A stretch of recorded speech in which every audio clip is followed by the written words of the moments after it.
your microphone a bit.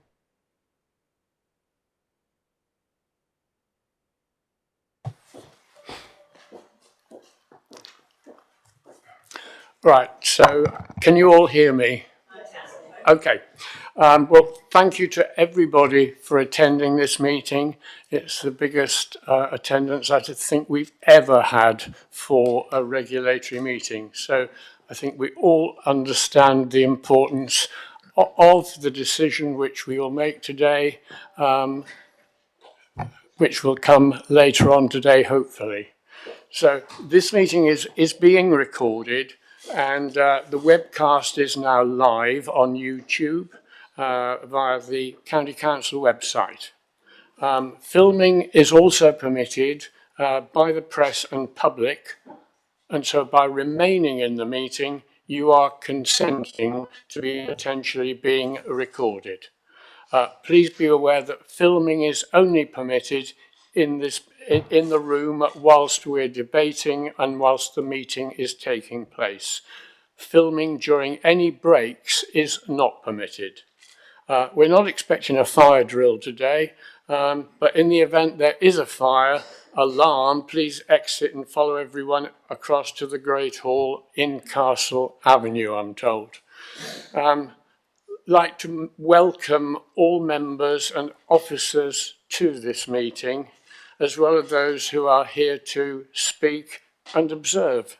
As we've got a lot of people here today, I'm just going to run through the people who are here so that you can be aware of who we are. First, I'm Peter Latham, and I'm the chairman of this committee. Next to me is Lance Quantrill, who's vice chairman. And on my left is James Hammond, who is the legal advisor and will be advising me on issues which may arise.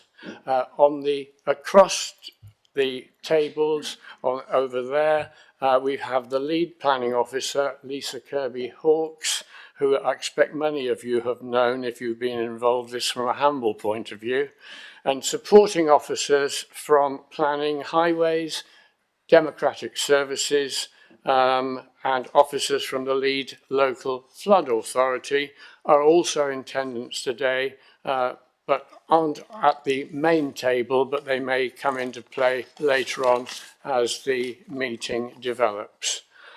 So those are the people involved. So I'd now like to go to the agenda itself, and the first thing to ask for is the apologies. I've got two, and they are Councillor Mike Ford and Councillor Pal Hare, who I think is at a rehearsal for mayor making tomorrow. So that's why she's not here today.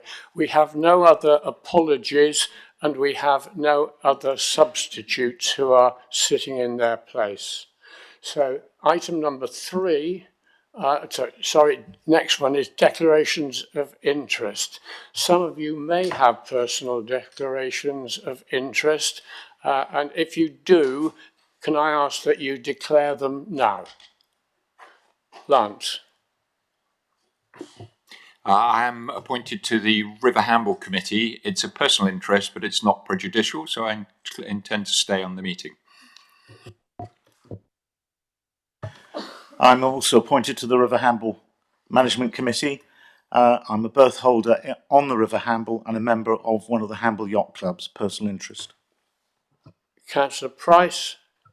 I'm also a deputy member on the River Hamble. Right. Mark. I am a member of the River Hamble Harbour Authority, as others. Right. And Keith. Thank you, Peter. So just declaring interest as a member of the River Hamble Harbour Board, but it's a personal, not prejudicial interest, and as a member of Eastleigh Borough Council. And just for the record, I was not part of the Borough Council's recommendations in response to this planning application. So I had no involvement at all with that process. Thank you. I'm also a deputy member of the River Hamble Committee. Thank you. Have we got a note of all of those then? Any more declarations of interest? If not, we'll move on to the minutes of the last meeting. Are they all approved?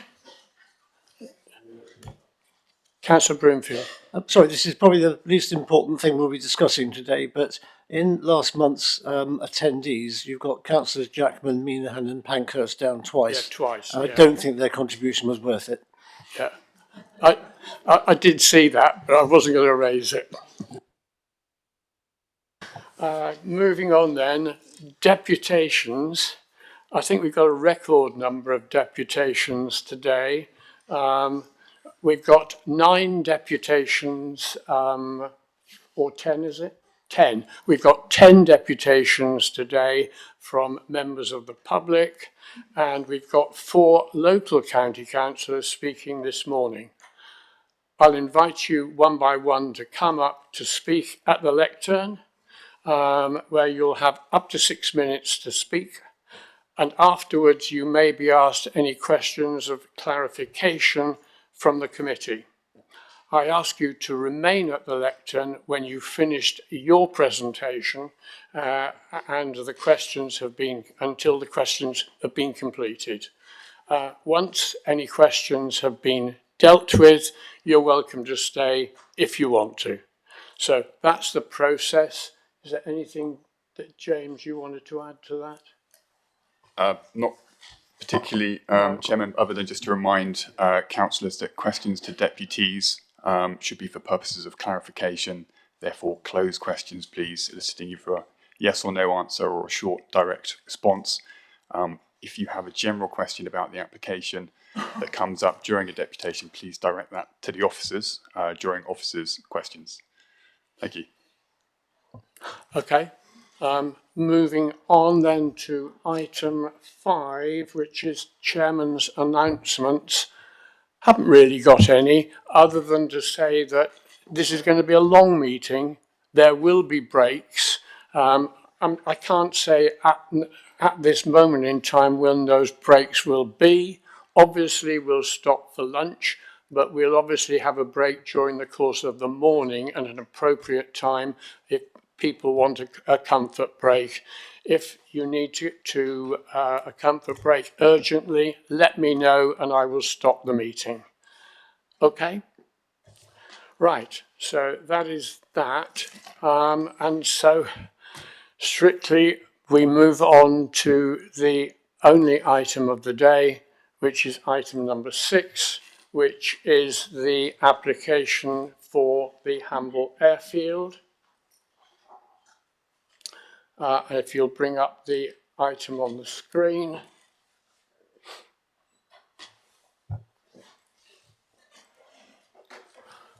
Well, the item, while it's coming up on the screen, is for the proposed extraction of sand and gravel with restoration to grazing land and recreation using imported inert waste and infrastructure, and the creation of a new footpath and access with Hamble Lane at Hamble Airfield. That's the application before us today, and I'm going to ask Lisa now who has prepared the report, which the members have all seen. It's probably the biggest report we've ever had, over 1,000 paragraphs in it, and I'm assuming we've all read it very carefully, know what's in it, and I'll pass over to Lisa to present it, although we may have a problem. If you can just bear with us a second, we've got a few technical issues in getting the presentation to run, so just bear with us a second.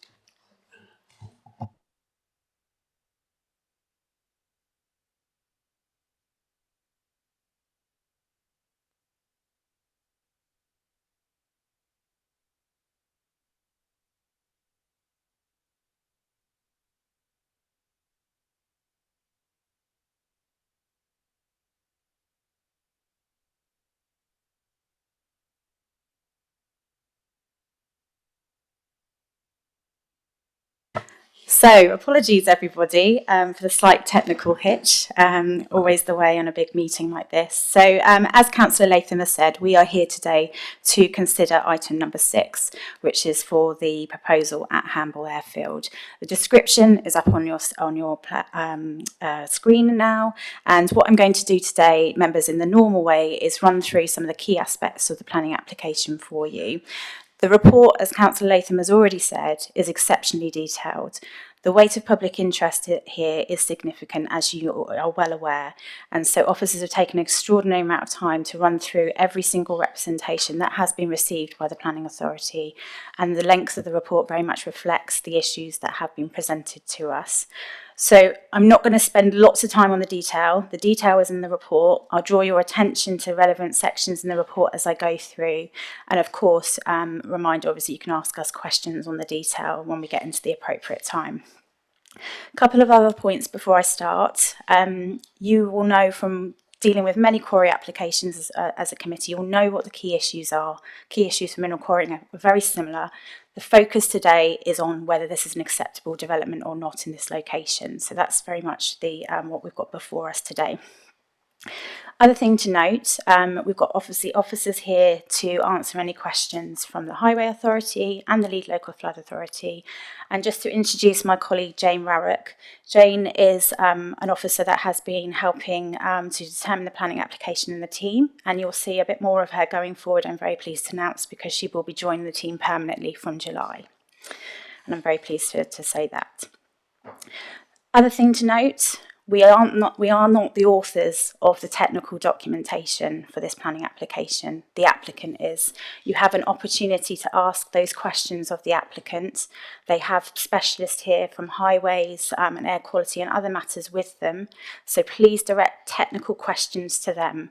We have looked at the information that has been submitted to us, and indeed with regards to air quality, we've sought additional support and advice on that. But if there's anything about the methodology, why they've undertaken it in a certain way, please direct your questions to them, because we will not be able to answer them necessarily. Okay, so what we're going to do quickly is just highlight the location. I'm sure all of you know where we're talking about, but this is the Hamble Airfield, which lies just to the north of the Hamble-Le-Rice village. And the site is a site allocation in the Hampshire Minerals and Waste Plan. So the adopted Minerals and Waste Plan includes this as a site allocation under Policy 20. And one of the things I need to make really, really clear as we start today is the suitability of that allocation in the plan is not in question today. It's adopted policy. Our role today is to look at the planning application that has been submitted to address that site allocation, to then consider whether it's acceptable or not.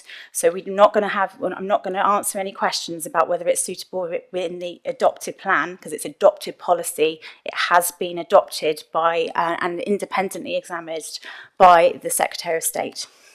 Okay, other thing to note as well, the emerging Minerals and Waste Plan is also not of relevance today, because no material weight has been given to the emerging plan. We are basing our decisions solely on the development plan as it stands. So that's the Minerals and Waste Plan, the local plan at Eastleigh, and then additional guidance and support and mechanisms from the National Planning Guidance and NPPF.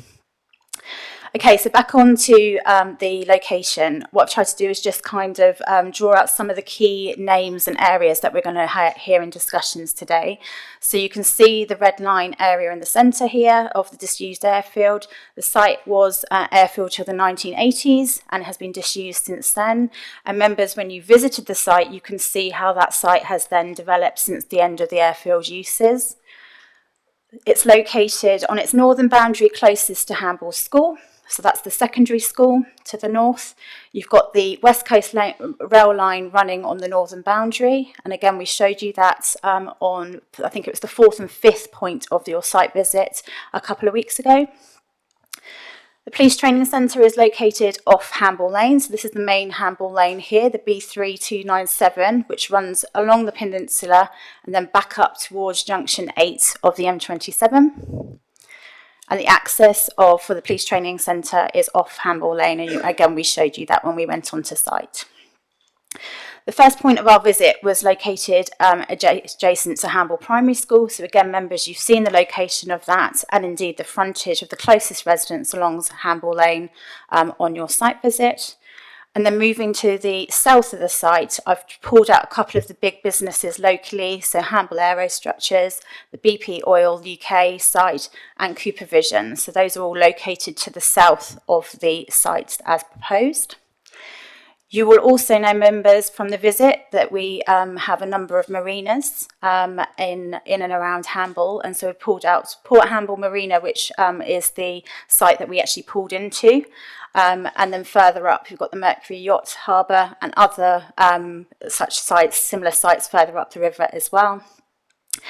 And then finally, you've got the Mercury Holiday Park here and then the Blackthorn Medical Centre there. So we tried to just draw out some of the key sites. There will be more areas that will be identified, I have no doubt, through the deputations, but at least this gives you a bit of an idea of some of the key areas.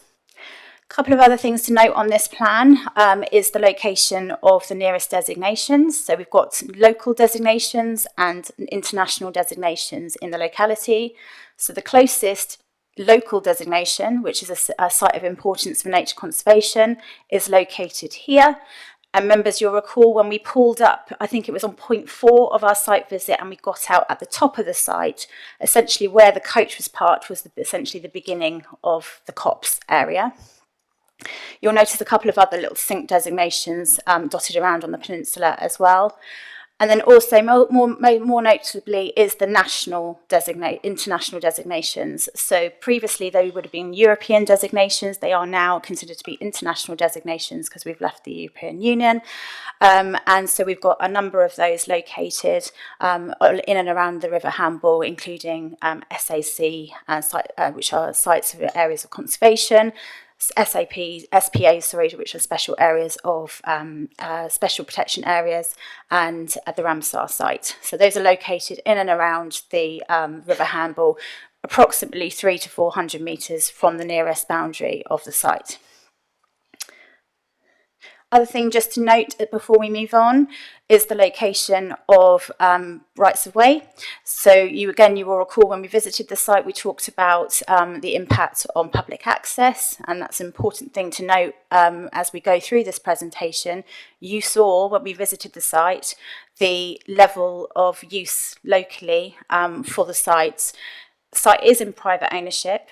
It has essentially unauthorised access on it at the moment, but there is definitely a perception of community use on this site, and that has been taking place for a significant period of time. Footpath number 1 is the main area just to draw your attention to. This is the one the small section of it lies within the red line boundary, but is protected by the proposal through buffering and the design of the proposal as it stands. Okay, so just in a quick aerial, giving you a bit more of an kind of aerial shot of some of the features that I've just described.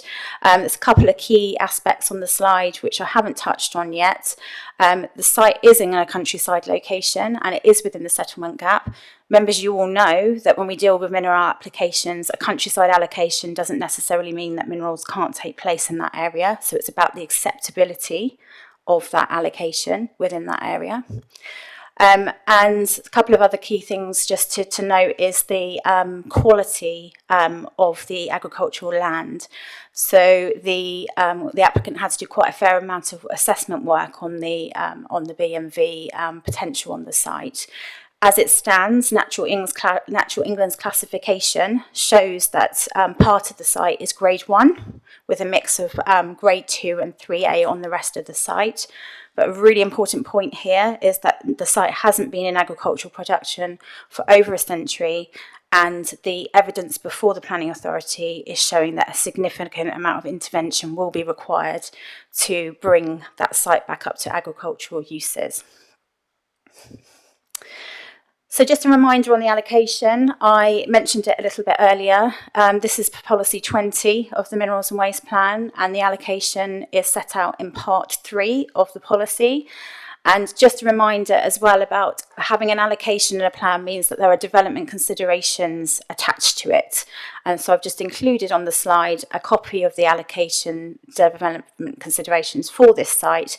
And indeed in your report, you will see our assessment about whether those development considerations have been met or not.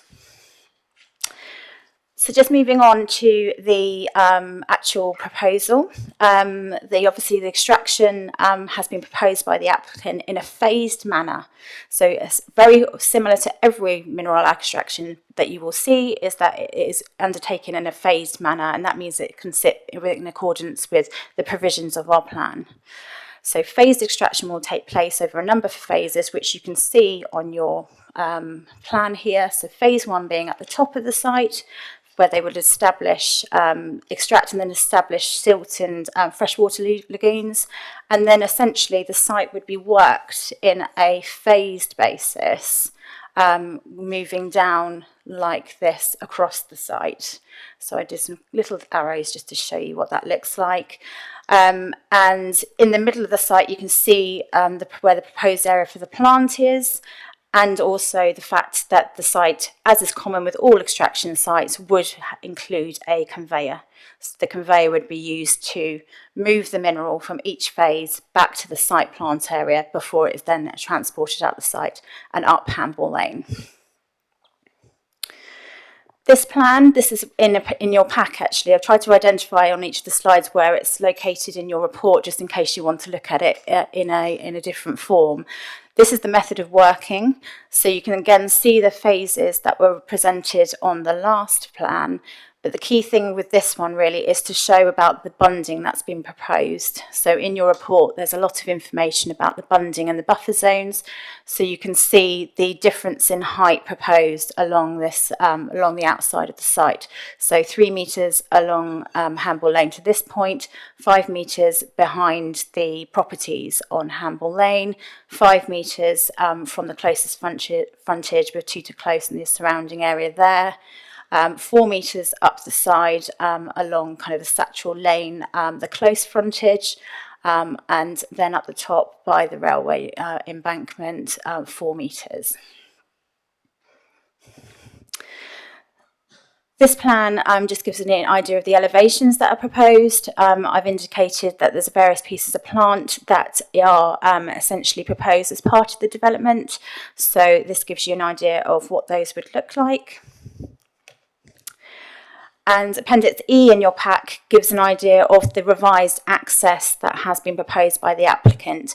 Members, when we visited the site, we went through and I explained that the access has been changed through the planning process, and that has been in response to concerns raised about the loss of trees.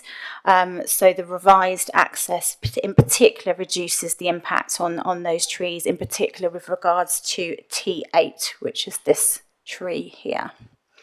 Okay. Now this plan is very, very, very, very busy. So I'd probably draw your attention back to in your pack, but this shows the landscaping on the site. The key thing to note here is the level of planting that's proposed. So over 18,000 trees and shrubs are proposed as part of the landscaping scheme. And there's a lot of information in your report about the acceptability of that. Likewise with the restoration scheme, again quite a busy plan. As members will know, often the restoration and landscape schemes can be quite detailed, so not necessarily very easy to see on the screen, unfortunately. But this gives an indication of how the restoration as proposed by the applicant, which is outlined on your screen, is going to be delivered. At the top of your screen here, I've just included an extract from the Minerals and Waste Plan, which is the restoration specification set out in the allocation. And so the applicant has proposed lowland acid grassland, mixed scrub, deciduous woodland, ponds and fens, hedgerow, the trees and shrubs that I've alluded to, community access up in the north of the site, acid grassland, retained woodland, and a new permissive path which will run along the eastern boundary of the site. So I've mentioned already, at the moment there is no authorised access technically onto this site. The applicant is proposing to introduce a permissive footpath onto the site, and you'll note in the report one of the areas we've looked at about how that could be secured is through a legal agreement. Okay. So just a couple of photos from in and around the site. This is on the closest area to the police headquarters access. There's a couple of images there. Again, members, you saw this when we were out on site, so really we're just showing you some of the aspects you've already seen on site. Again, that's looking south towards the access, towards the police headquarters access. And again, some other images along Hamble Lane. Again, you saw these areas when we took you out onto site. This is from the interior of the site, so it gives you a really good representation of what you saw when we walked around the site a couple of Mondays ago. And this representation is a really good example of some of the informal paths that have developed over the site over the years since the airfield has ceased use. This is on the northern boundary of the site. So members, you'll recall we walked along parts of this on the fourth stop of your visit last week, the week before last, sorry. So this shows some of the natural vegetation that's already in existence along that boundary. And this, just drawing your attention to this little plan here, which is showing approximately where we are on the site. This is on the far edge of the eastern boundary of the site on Satchel Lane, just on this kind of nook, as it were, of the red line. And it's an area that we didn't get quite close specifically to this. We were a bit further into the site, so we just wanted to show you what that looked like. This is looking north towards the sports complex. Again, members, we walked along this path here, and you can see the location of the sports complex behind, with the railway cutting beneath this boundary. And then what I have just included, just for your own representation, because these are quite good images from the landscape and visual assessment prepared by the applicant, is some of the indications and key areas assessed in the landscape and visual impact assessment. So just to explain these, this is an assessment of this area, and this conclusion at the bottom is what the receptor sensitivity is without mitigation. And obviously you'll see in the report, we've identified in the relevant paragraph what each impact on each of the landscape viewpoints are with mitigation. So it's just important just to explain that. So this is obviously the railway line, and this is looking down towards towards the south along Hamble Lane, and this is obviously the railway bridge that we will hear a little bit about today. Again, this was a location that we looked at on the first stop of the tour. So again, we're looking down on Hamble Lane, and you visited this section of the road when we did the site visit. This is essentially regulatory site visit stop 2. So this is when we got off the site in the residential area at Tutor Close, and you'll recall we got off just approximately there and walked into closer to where the vegetation is there. On site, so the third stop of our tour, this is essentially from the Roy Underdown Sports Pavilion. So you'll recall we walked into the site in this locality across there. And then again at the top of the site on Satchel Lane, again you'll recall we stopped here and walked through the boundary here and then along the northern frontage of the boundary. So that gives you a really good indication of what that looks like from the other side of Satchel Lane. And then this is a couple of images from the footpath near Satchel Lane, which I've just included in the presentation for you, just a couple of additional ones. So this is the existing footpath. And then finally, viewpoint 8 in the LVAA is from the other side of the river. So I've included that because that is an important consideration that local representations have raised about the potential impact of the site from other viewpoints, essentially. So just a reminder that these LVAA images are based on initial assessment without mitigation. With the mitigation, obviously the level of impact has been significantly reduced. So moving on to consultations and representations, obviously there's been significant interest, as we have already indicated, from on the planning application. So in terms of those who specifically objected to the proposal, we've had objections from Basildon Parish Council, Eastleigh Borough Council, Eastleigh Borough Council's Environmental Health Officer, Hamble Parish Council, Hound Parish Council, the Lead Local Authority, the Woodland Trust and Paul Holmes MP. So they all objected to the proposal. And again, in your representation and consultation sections of the report, those are detailed in significant detail. Concerns were raised by National Highways and the UK Health Security Agency. We had an indication for additional comments and requested conditions from County Arboriculture. We had no objection from the county ecologist subject to conditions in a legal agreement on long-term management. No objection from Defence Infrastructure Organisation and Southampton Airport. Apologies, that does say Eastleigh Borough Council on that bit, and that should not say that, so just to clarify that. The Highway Authority raised no objections subject to conditions in a legal agreement for lorry routing and a financial contribution. County Rights of Way raised no objections subject to a legal agreement. County Landscape and Network Rail raised no objections subject to conditions.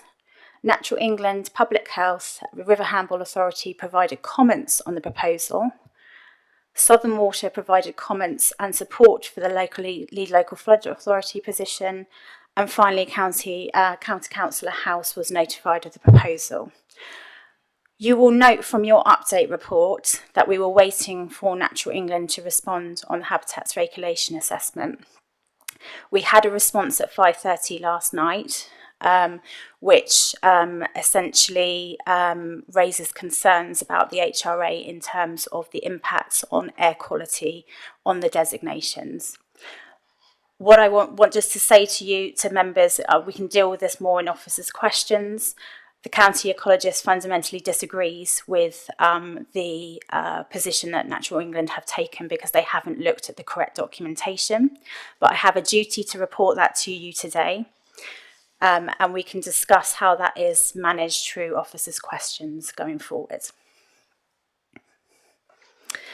Okay, in terms of the consultations and representations, again, your representation section is very significant in this report.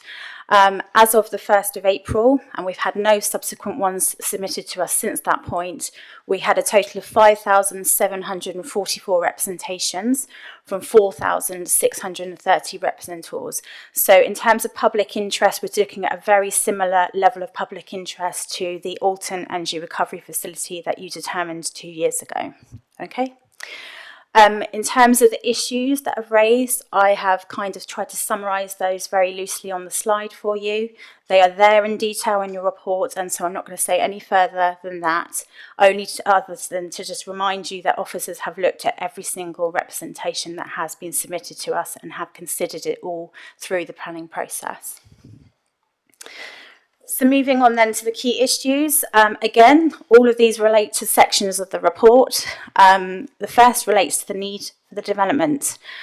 It's clear from the local aggregates assessment that currently we have enough permitted mineral reserves to meet the 7-year land bank in the adopted minerals and waste plan and to meet national policy.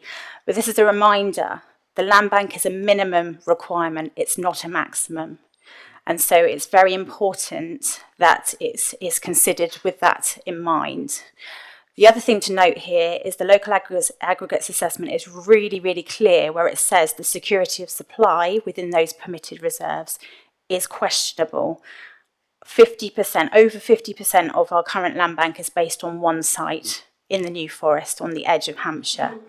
And so there is concerns that if there are any changes to those permitted sites that are currently operating, our land bank figures will significantly change. The other thing to note as well is a number of the sites that are included in the current land bank are not currently operational. So you will recall a couple of years ago you determined an application for a new quarry at Roshot. That is yet to commence. Forest Lodge Home Farm, which again is a quarry you're used to, you've seen a couple of times at committee, that is currently mothballed. So we will see the impacts of that reflected in figures in the next LAA.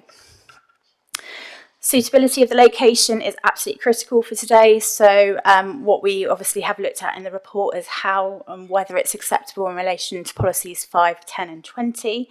So you all can see in the report our consideration of the fact that it's in a countryside location, settlement gap, and indeed Eastleigh Borough Council's response on those aspects is quite critical here, because the policies particularly relate to some of the aspects of their local plan. Climate change is obviously really important, so the site has been considered against policy 2. We are satisfied that the applicant has provided enough information on aspects in relation to climate change to meet the current policy, and so that's just an important thing to note. The ecological impact, the county ecologist has indicated they are satisfied with the changes to the scheme in terms of ecology and restoration to ensure it meets policy 3, and then likewise policy DM1 of the local plan. Landscape, visual and tree impacts have all been considered, and again in detail in your report, the county landscape architect is content with the proposal that has been put before them. There were issues raised in relation to trees, and so you can see in your arboricultural section of the report how we have considered those. Public access is, of course, one of the key issues for the local community, and as officers we really do recognise that. And so we have looked at what the current access is, what has been proposed by the applicant, and indeed what the rights of way officer has asked for in relation to that. And there's a lot of detail in your report about whether it's in accordance with policy 10 of our local plan, and indeed the policies in the Eastleigh Borough local plan. Mentioned about soils, best and most versatile land. It technically is classified that, but it is in a low performing state and will need a significant amount of intervention to actually bring it up to agricultural use. So again, we've put something in the report about our consideration in relation to policy 8. We consider it to be an acceptable use of this land given the condition of the site. Design, we consider the applicant has designed the proposal in accordance with policy 3 and DM1. It is quite a standard design for minerals. It's very similar. It's about whether the design is then acceptable in its locality. It is considered to be compliant in terms of the historic environment in accordance with policy 7 and policy S8. County archaeologist has looked at the site in quite a significant detail because of the historic use of the site, and he is content that the proposal is acceptable in that regard. Moving on to one of the significant issues is the impact on public health, safety and amenity, and that includes noise, dust and air quality, etc., etc. So it is a significant part of the report. It's a very detailed part of the report, and we have spent a lot of time assessing the information and indeed seeking additional advice, particularly on air quality, about the acceptability of the proposal. And on the basis of what has been put forward and in the mitigation proposed, we consider it to be acceptable in accordance with policy 10 and policy DM8. What is really, really important, members, for you to remember here is we've had the report reviewed by a KC, and we've done some specific questions, for example, on highways and on public health, safety and amenity. And the KC has not raised any concerns about the positions that we have put into that report. So I want you to be aware of that. Other aspects, pollution of groundwater is critical. So we've looked at it in relation to policy 10. Restoration obviously is critical for any mineral site. Again, members, you've got a lot of experience with dealing with mineral sites. You know what restoration schemes look like. That restoration scheme has evolved through the planning process, and on the basis of what is now before us, we consider it to be in accordance with policy 9. And just finally, I'm going to skip over the community benefits side of things because that is documented in the report and it isn't 100% as important as the other aspects today. Economic impact of the proposal is very important. You will hear from deputations today about the concerns relating to the location of this site in relation to the impact on the peninsula and the local businesses. So it is an important consideration for you to take into account today. And then finally, just moving on to the last 2 bullet points on the slide, these are essentially the areas where officers have the concerns that has essentially made us put forward the reasons for refusal today. So the first is on flood risk, and it relates to Part H of Policy 10, so specifically to Part H, not any other aspect of Policy 10, and Policy 11 of the Minerals and Waste Plan, alongside Policy DM5. I have the officer from the Leeds Local Flood Authority with me today. She is here to answer any questions if you have that on the response. We are, the Leeds Local Authority is absolutely adamant that the position that we have taken is the right one.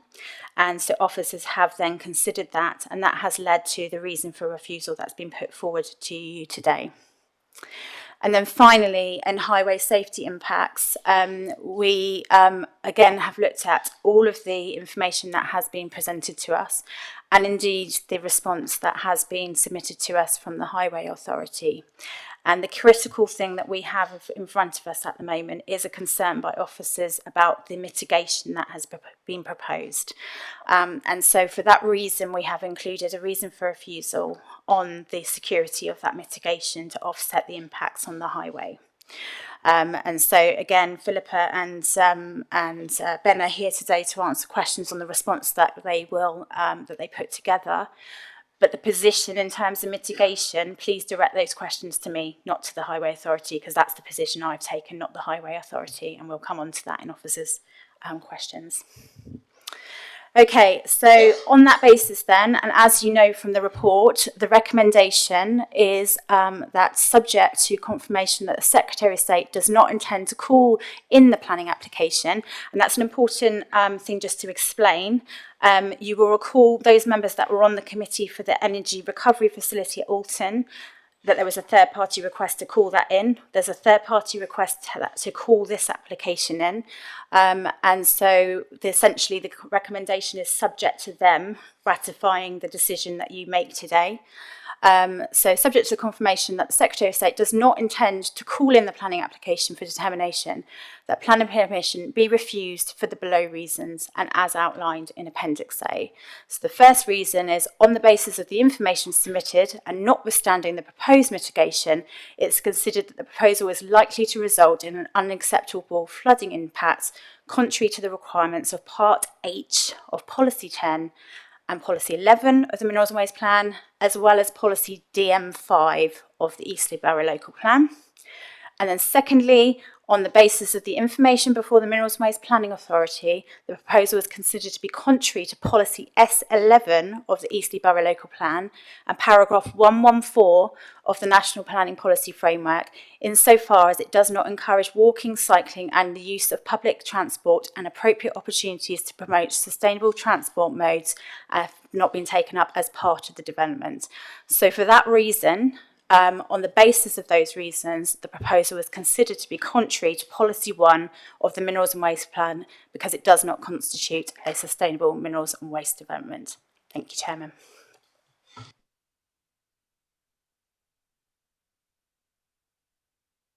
Now, therefore, move on to deputations. We've got quite a few. Can I remember, or at least remind members that we are here just to listen to the deputations. Whether we agree with what they say or not is not relevant. We are only here to listen to what they say. And members of the public, could I plead that we don't have cheering or noises as a background to give every member or deputy the chance to give a fair speech today.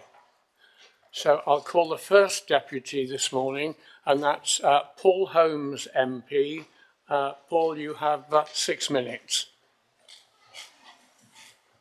Thank you, Chairman and Councillors, and can I just put, first of all, apologies that I'll have to leave before the meeting. concludes due to my ministerial responsibilities in London. Mr. Chairman, councillors, I am here today to make a speech that I wasn't expecting to give you, and that's to ask you to accept the officer's recommendations today, although I do remain disappointed of what has been left out of the reasons for refusal and what should go in. I am grateful for the opportunity to speak, and I would firstly like to pay tribute to the Hamble residents in my constituency, and in total the 5,700 consultation responses which were submitted detailing their opposition, and I am proud of Hamble residents today. But looking at the details of the application, it is not difficult to see why it has faced this response. The Hamble Peninsula is a cluster of picturesque villages accessed by one narrow highway, Hamble Lane, and already struggles with traffic flow problems which will be exacerbated by 144 HGV lorries carrying thousands of tonnes of gravel a day in, day out. It is not uncommon already for residents to currently sit in traffic for 30 to 60 minutes at peak times, and the Planning Inspectorate itself has already recognised the acute congestion problems in the peninsula even prior to what the additional pressures this quarry would add. Therefore, I would argue that councillors need to add a refusal reason under highways impacts which have not been adequately or properly addressed by officers based on outdated assessments of the local peninsula. It is also vital to mention that the issues that this will create for the 3 emergency services that are based in Hamble, Hamble Independent Lifeboat Station, the fire service located next to BP, fuel terminal and Hampshire Constabulary. I am concerned, councillors, that the Hampshire Police and Crime Commissioner has objected on behalf of the police service in Hampshire on the 15th of December 2023 and has indeed not been included in the recommendations in the report. Her specific concern about the ability of the police to respond to emergencies from their Gold Command Centre and being able to unable to pass 2 HGVs stuck side by side in a traffic jam along many parts of Hamble Lane has not been adequately addressed and indeed left out. This must be included as a reason for refusal under HMWP Policy 12. There are 2 schools within the immediate vicinity of the proposed quarry. It is well documented that quarries and stone industries have adverse impacts on the environment, wildlife and human health. The most impact is attributed to the generated particulate matter, dust, because of the different activities associated with these industries. A development such as this, being considered in a locale so close to 2 schools, should not be allowed to go ahead. There are also the views and commercial outlooks of 250 businesses with a combined turnover of £148 million and 1,800 people employed in the peninsula. It is alarming that CEMEX has failed to engage with the business community on how the quarry will impact Hamble's economy. CEMEX has shown that they have no understanding of Hamble as a village, its businesses, clubs or organisations, or its heritage, and they have failed to undertake any face-to-face consultations or engagement with local businesses, and indeed, under NPPF policies under paragraph 85, which states, planning policies and decisions should help create the conditions in which businesses can invest, expand and adapt. That is not met by this application. Schools, services, businesses and residents would all be impacted by this development. And I want to reiterate that this application would see a quarry dug less than 110 metres from the secondary school and early learning centres, less than 80 metres from 250 houses, and in some cases within 50 metres and less than 160 metres from a primary school. I am therefore pleased that this application has been recommended by the committee for rejection. It is a testament to the hard work of all of the residents and councillors and the hard work that we have put in together over these past few years to make our views heard. Chairman, councillors have a responsibility to listen to their electorates and our people. To not do so is an abdication of that responsibility. And I hope that you heard from this morning and from the deputations going forward that the people of Hamble must be heard in their cases to you today, and that this ridiculous, inappropriate and outdated application must be rejected, and the people of Hamble must be allowed to live their lives in a peaceful and sustainable way. Thank you very much.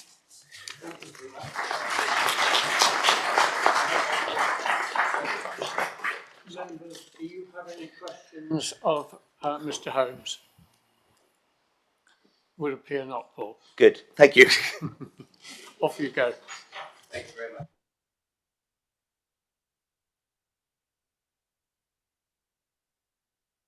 on behalf of the Hamble Peninsula Residents Group, and the deputies are Matthew Waters and Jan Freeman. If you'd come forward, please.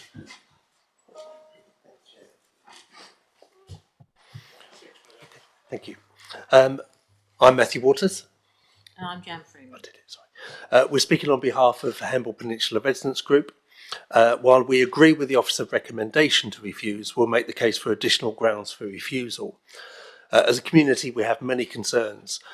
Just one is that school children and residents are at risk, both from poor air quality, including from the narrow pavements on Hamble Lane and the inevitable close proximity of the huge gravel lorries, as well as the schools, as Paul Holmes just outlined. When the current minerals and waste plan was being reviewed, the inspector stated, key concerns include disturbance to amenity and function, loss of informal recreational opportunities, impacts on rights of way, landscape, local residential visual amenity and traffic. Related to these would be effects on air quality and the economy, substantial concerns. We believe that the inspector's concerns are all still valid and have not been tackled by this application. We have our own KC's opinion on our concerns about the report that's before you. This was provided in answer to 60 specific questions on the report itself. It is emphatically critical. On air quality, our KC's advice is clear. The report is not acceptable. We know the County Council has paid for a review of the CEMEX air quality documents. This concluded the guidance from the Institute of Air Quality Management, IAQM, had been followed. But our argument is that less the process and more the data itself, specifically that CEMEX have failed to use the most up-to-date information with respect to air quality management area, that's the AQMA, apologies for the number of acronyms, at the north of Hamble Lane. Further, CEMEX has no baseline measurements at the Hamble School, nor the houses at Satchel Lane. Despite this, the report accepts the CEMEX information as is and states the application, quote, will have a negligible impact on air quality and that the applicant's assessment of air quality has been found to be adequate. However, EC have objected to the application on the grounds that the AQMA will be negatively impacted. CEMEX have not updated their data analysis since their original submission in 2021 and use inappropriate assumptions and assess when considering the air quality impacts, particularly at the AQMA. But the annual objective for nitrogen dioxide continues to be exceeded, including in 2023. By not updating the data to the most recent information, our KC's advice is clear that this does not meet data requirements. Quote, it follows that the officer's report could be said to be materially misleading. If that is the case, then this application should be rejected under Policy 12 of the Minerals and Waste Plan Managing Traffic. Regarding PM10, that's particulate matter, that's some of the dust that causes many respiratory problems. The report uses inaccurate information by quoting CEMEX, who said, sand, and this is in the report, sand and gravel quarries are likely to increase PM10 concentrations by less than 1 microgram per cubic metre, i.e. almost zero, at distances of around 50 metres from quarry operations. CEMEX state this 1 microgram figure is taken from the guidance. This is not true. There is no 1 microgram figure found anywhere in the guidance. Instead, CEMEX has extrapolated this figure from a graph in an appendix of the report, which has clear caveats to its use. The guidance itself states it must be emphasised that these graphs are generic and are not intended to be used in isolation. We wrote to the planning officer on the 10th of December, following advice from environmental health officers, saying this misrepresentation alone should mean the CEMEX response being rejected as not fit for purpose. Yet it is in the report and it is in there twice. It forms a part of the recommendation on air quality. Our KC states very clearly, given that this figure is not in the guidance and there are caveats attached to it, this was significantly misleading and therefore, if uncorrected, sufficient to render any permission unlawful. The committee should therefore revert to what the air quality guidance does state. Adverse dust impacts from sand and gravel quarry sites are uncommon beyond 250 metres. not uncommon, sorry. In the absence of other information, it is commonly accepted that the greatest impacts will be within 100 metres of a source, including the extraction process itself. There should clearly, therefore, be a minimum 100-metre buffer zone around the proposed quarry from the bunds, but the quarry will in fact be only 45 metres from a local school and less than 60 metres from the nearest house. Despite this, the report fails to enforce the 100-metre zone that is referenced in Policy 10 of the Minerals and Waste Plan. Added to this, there is no evidence that the bunds, however high, will be an effective dust mitigation measure on an exposed elevated site. CEMEX has offered no records of historical data on typical site emissions. They don't have similar sites. Taken together, this is clearly not acceptable, and therefore the application should be rejected on grounds of failure to meet Policy 10 of the Minerals and Waste Plan, protecting public health and safety. The UKHSA, the UK's public health body, has noted that the proposed quarry has sensitive receptors between 60 and 200 metres from the site boundary in all directions. This makes the site somewhat atypical.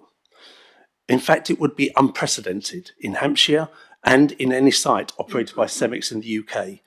Please use the information today that we presented here, and others I'm sure, to reject the application on the additional grounds on our terms, policies 10 and 12, and protect the children and all residents of Hamble. Thank you.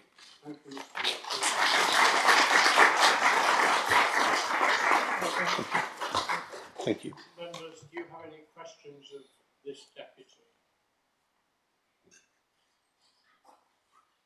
Vice Chairman. Thank you.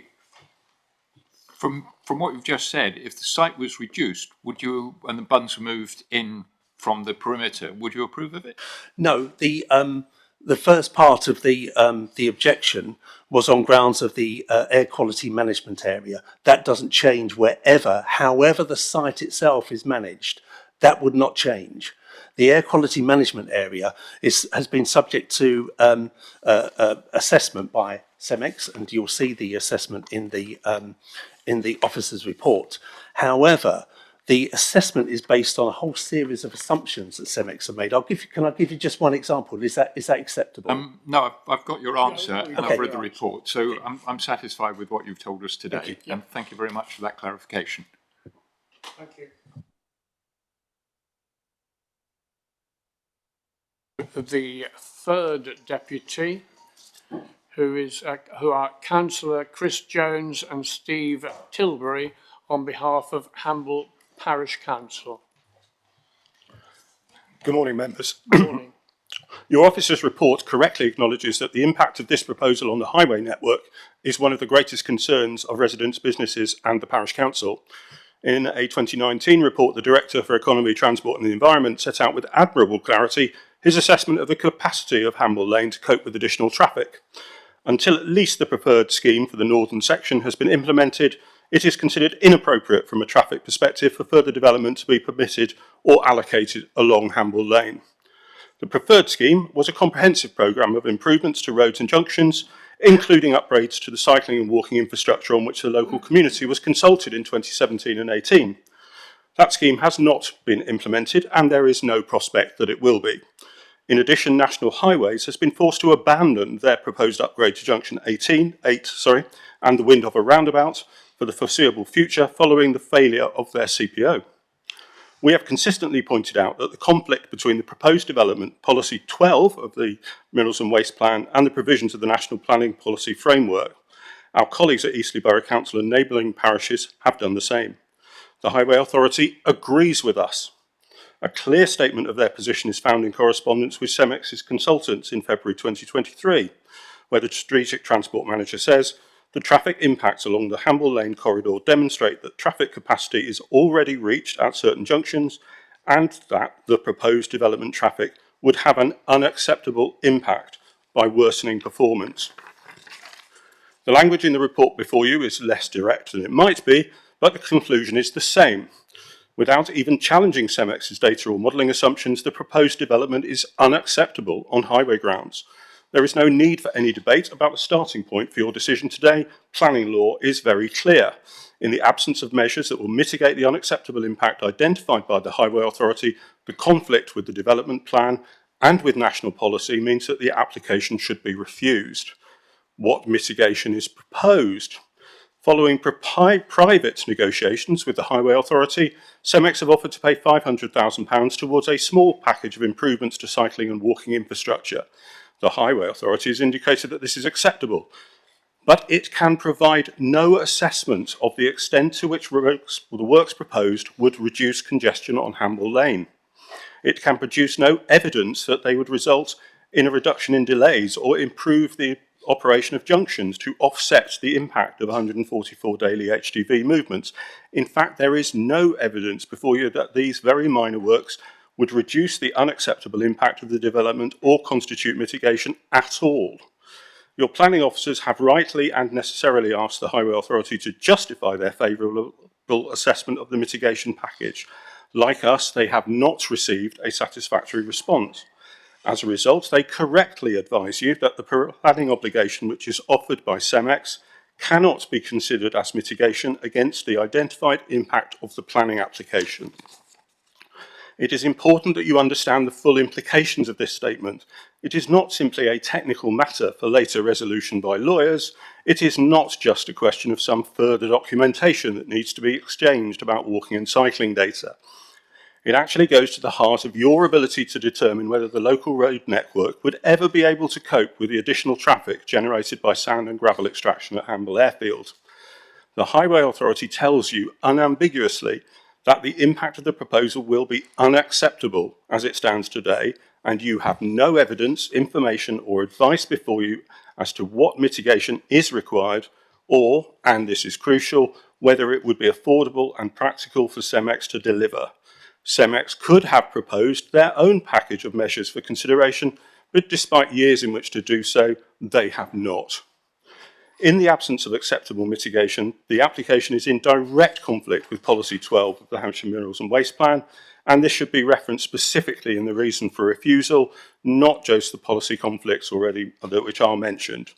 That will give entirely justified weight to the reason for refusal and is necessary to reflect the full significance of the applicant's failure to provide the mitigation required. You adopted that approach in refusing the application at Five Oaks Farm Shedfield, and you should do so here. Chris Jones, Chair of the Hamble Parish Council. Hamble Airfield is not suitable for a quarry. It never was and it never will be. 2.5 years of expert activity, highways experts, quarrying experts, and we still have a showstoppers. And more importantly, even the things that are approved require over 80 actual conditions to make them acceptable. That's underlying evidence that this can't be easily done. And it's not surprising because no one's ever done this before in this location like this. All routes in, through and out of Hamble pass by the airfield. It connects our village together, as you see on the map, and it connects us with our history. This will not be a quarry hidden down the end of a quiet country lane or disguised by mature woodland. At 30 metres high, this will be in plain sight of everyone, every day. And for what? Gravel that we probably don't need. Not now is just not enough. I urge you to make explicit all of the reasons for refusal that you've heard about and you will hear about. And be honest about all of the complexities of trying to build a quarry in this unsuitable location and explain for everyone why it cannot happen in Hamble, not now and not ever.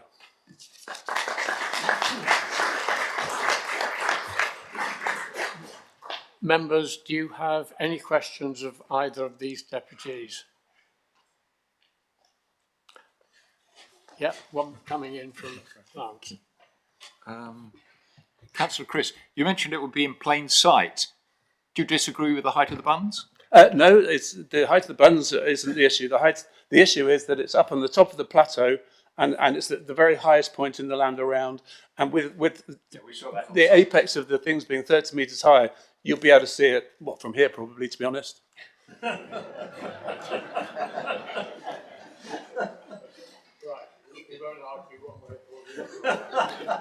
Depends on your eyesight. Thank you for that.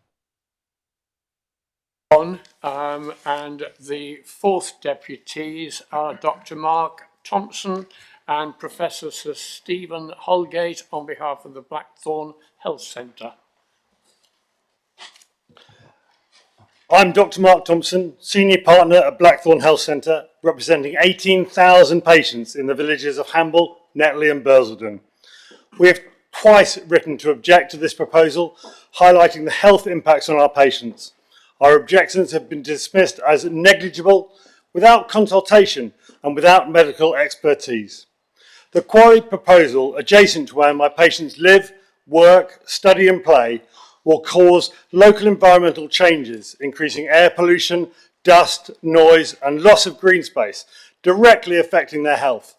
7% of my patients already receive treatment for mental health disorder, 19% for cardiovascular disease and 13% for respiratory conditions. Additionally, the impact of increased HGV traffic is extremely concerning. Ambulances are called to the village almost daily. There was one on the way here, one of the reasons we were late. And we are concerned that they may be delayed while navigating the 144 laden HGVs on the narrow Hamble Lane, with already two-way traffic continual streams. And any delay could cause fatalities. Like the police, we're not scaremongering, but giving you fair warning of the consequences of your decision. It is my firm belief, and that of my professional colleagues, that your health impact assessment is poorly researched, and this proposal contravenes Policy 10 of the Minerals and Waste Plan, and will have an unacceptable impact on human health. I now hand over to Professor Stephen Holgate, a global expert in respiratory diseases and the impact on air quality on human health. Thank you very much, and thank you for inviting me to make comment. My career in Southampton has been 45 years researching asthma, air pollution and the environment on human health, with over 1,000 papers that I've published.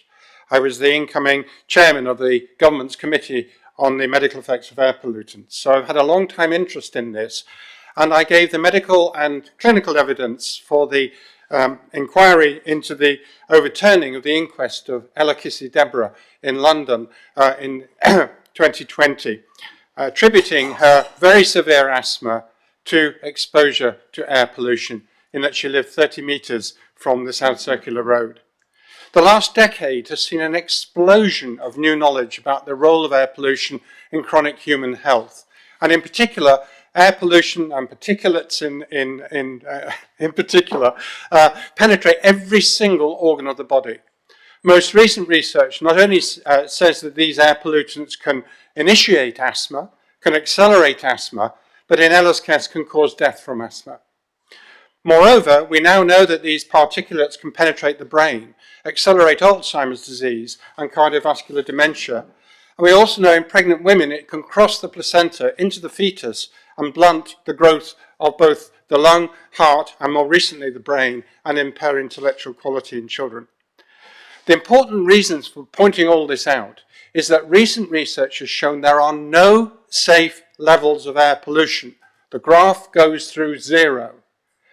Now we have the World Health Organization telling us that air quality limit values have to be reduced dramatically. In this country, the air pollution limit values are 400% higher than recommended by the WHO in their 2021 guidance for NO2 and PM2.5. So what I'm saying here, human health cannot be trumped by material gain. We are talking about children and the future of our populations, and the proximity of this development, which you've illustrated today, to where people live, go to school and play, is simply not acceptable with our current health knowledge about the role of air pollution in driving these non-communicable diseases. Thank you.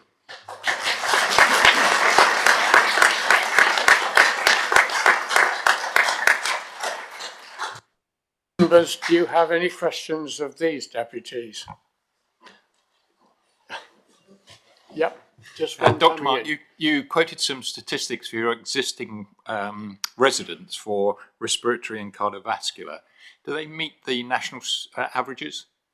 Yes, I believe these would be with average. We have a diverse population, which is not dissimilar to a lot of the country. We don't have any particular aspects of that.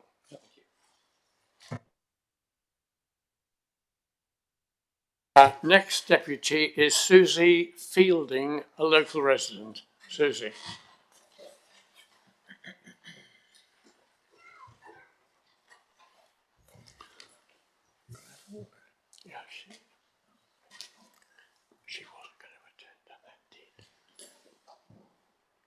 Hi, my name's Susie. I'm a local resident. I'm speaking really as a mother and as a concerned citizen. We all here and on the peninsula are taxpayers. We have elected this council to represent us and our families. We don't consent to this gravel pit. We are boys, men and granddads in our community, and we do not consent to the gravel pit. We are girls, mothers and grandmothers, and we don't consent to this gravel pit.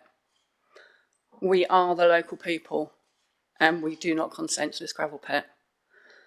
We have politely explained, as many people here have, the many reasons why we don't consent to this gravel pit and why it should not be located on our small peninsula.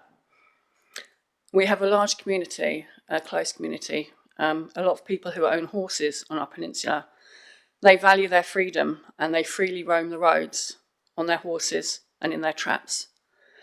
I believe that the council have themselves seen how that can affect the traffic in our areas. It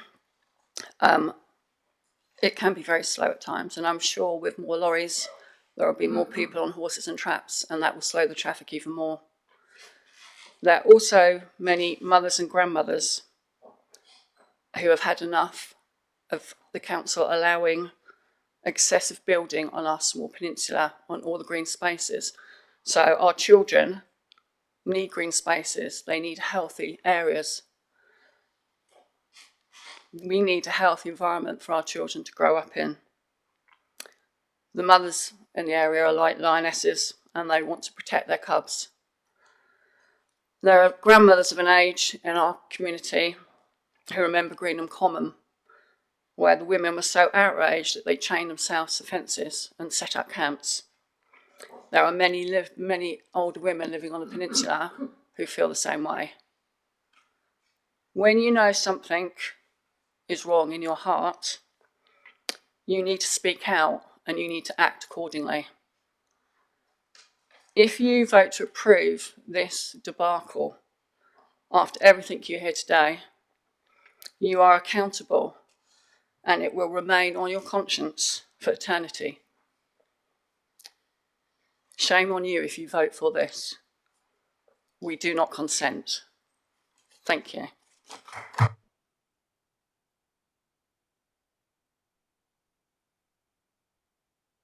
Do you have any questions of this deputy? Clearly not. Thank you for attending. You're welcome to stay if you wish. I'm going to take one more deputy and then I'm going to have a 15-minute break. So the last deputy before the break will be Tony Clothier Richard Adams on behalf of Water Environment Limited.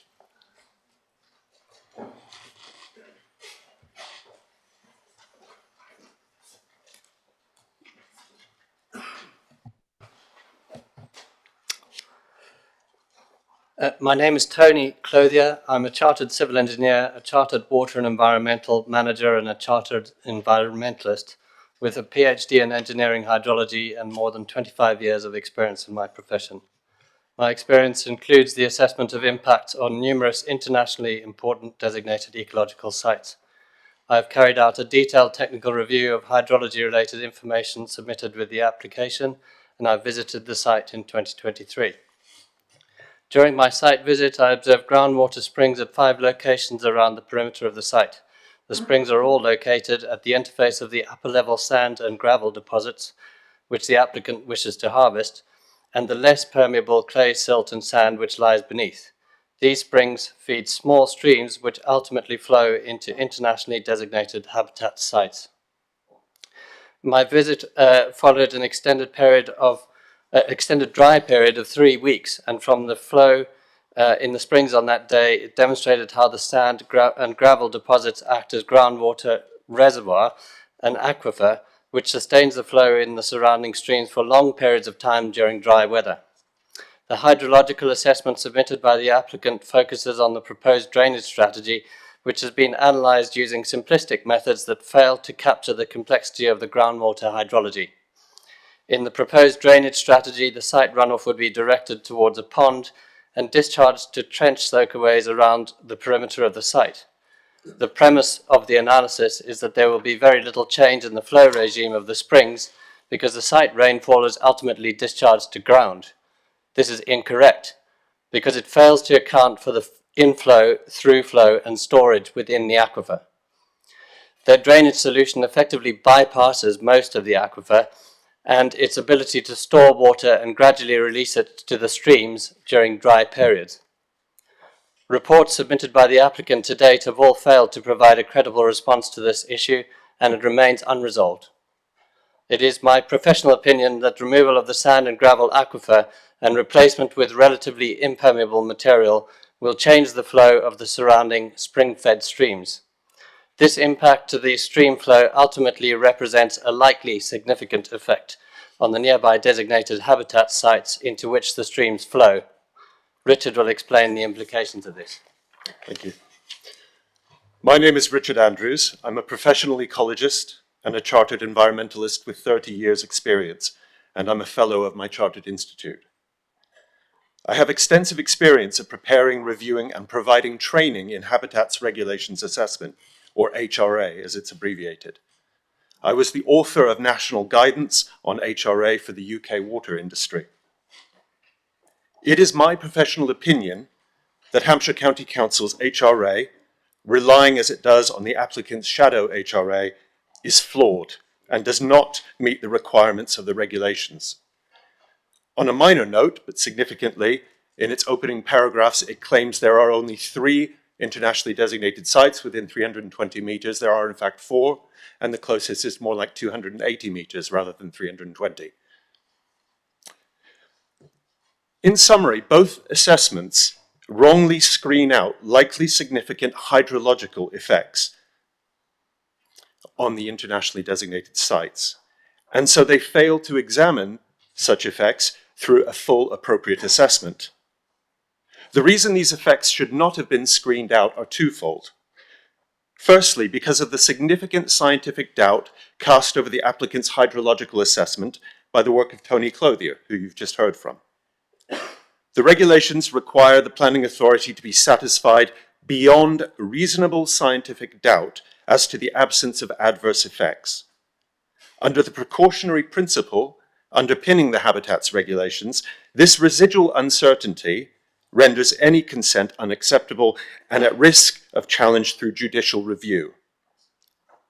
Secondly, the HRA's findings and the opinion of the Environment Agency, on which it is partly based, rely on mitigation measures, namely the proposed attenuation ponds and infiltration swales.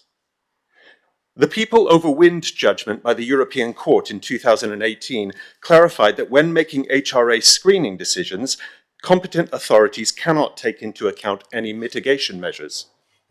A competent authority may only take account of mitigation measures as part of an appropriate assessment. This has not been done, potentially rendering any consent unacceptable and at risk of challenge through judicial review. Furthermore, although displaced recreation was seemingly examined through a full appropriate assessment by the applicant's consultants, it is clear that no robust evidence, such as visitor surveys, was provided. The conclusion was therefore not based on best scientific knowledge as required by the regulations.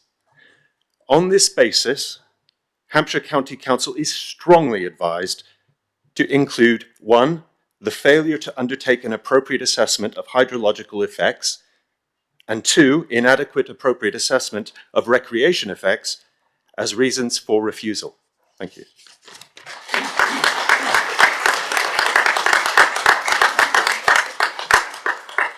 Members, any questions of either of these deputies? Grant. Where's the 4th omitted site, please, to which you refer on Habitat? Okay, so they're mostly overlapping sites. The 4th one is often missed because if you look it up on the government's DEFRA's Magic website, you have to go to a different drop-down menu to find it because it's a marine SPA. So often consultants, ecological consultants and advisors, and often ecological consultants don't spot these things. So it's actually, I don't have the name to hand, but it is, it's about 280 meters from the north east corner of the site. Where the pipeline goes through. Yes, I mean, the very northeast corner, sorry, I don't have a pointer. You can see, can you see the little inlet? Police will guide you in there. Yeah. Yeah, would you like me to take the pointer? Would that be helpful? Yes. Okay.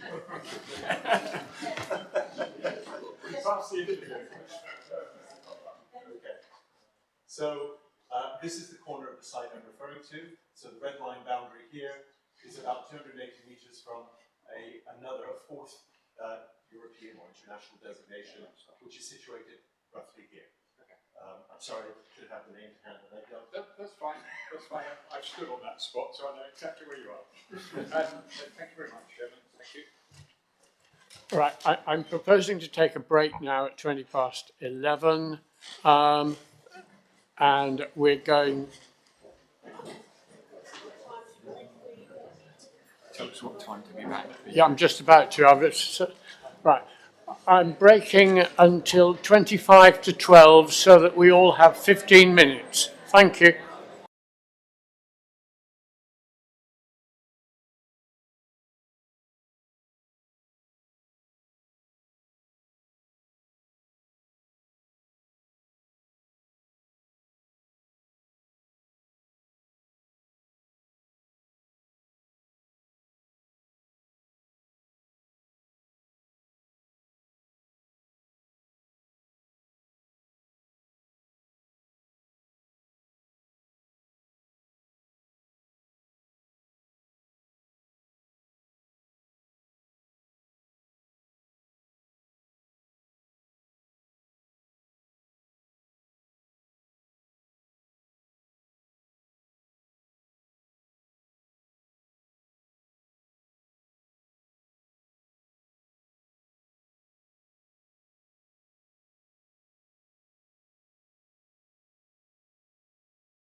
Councillor.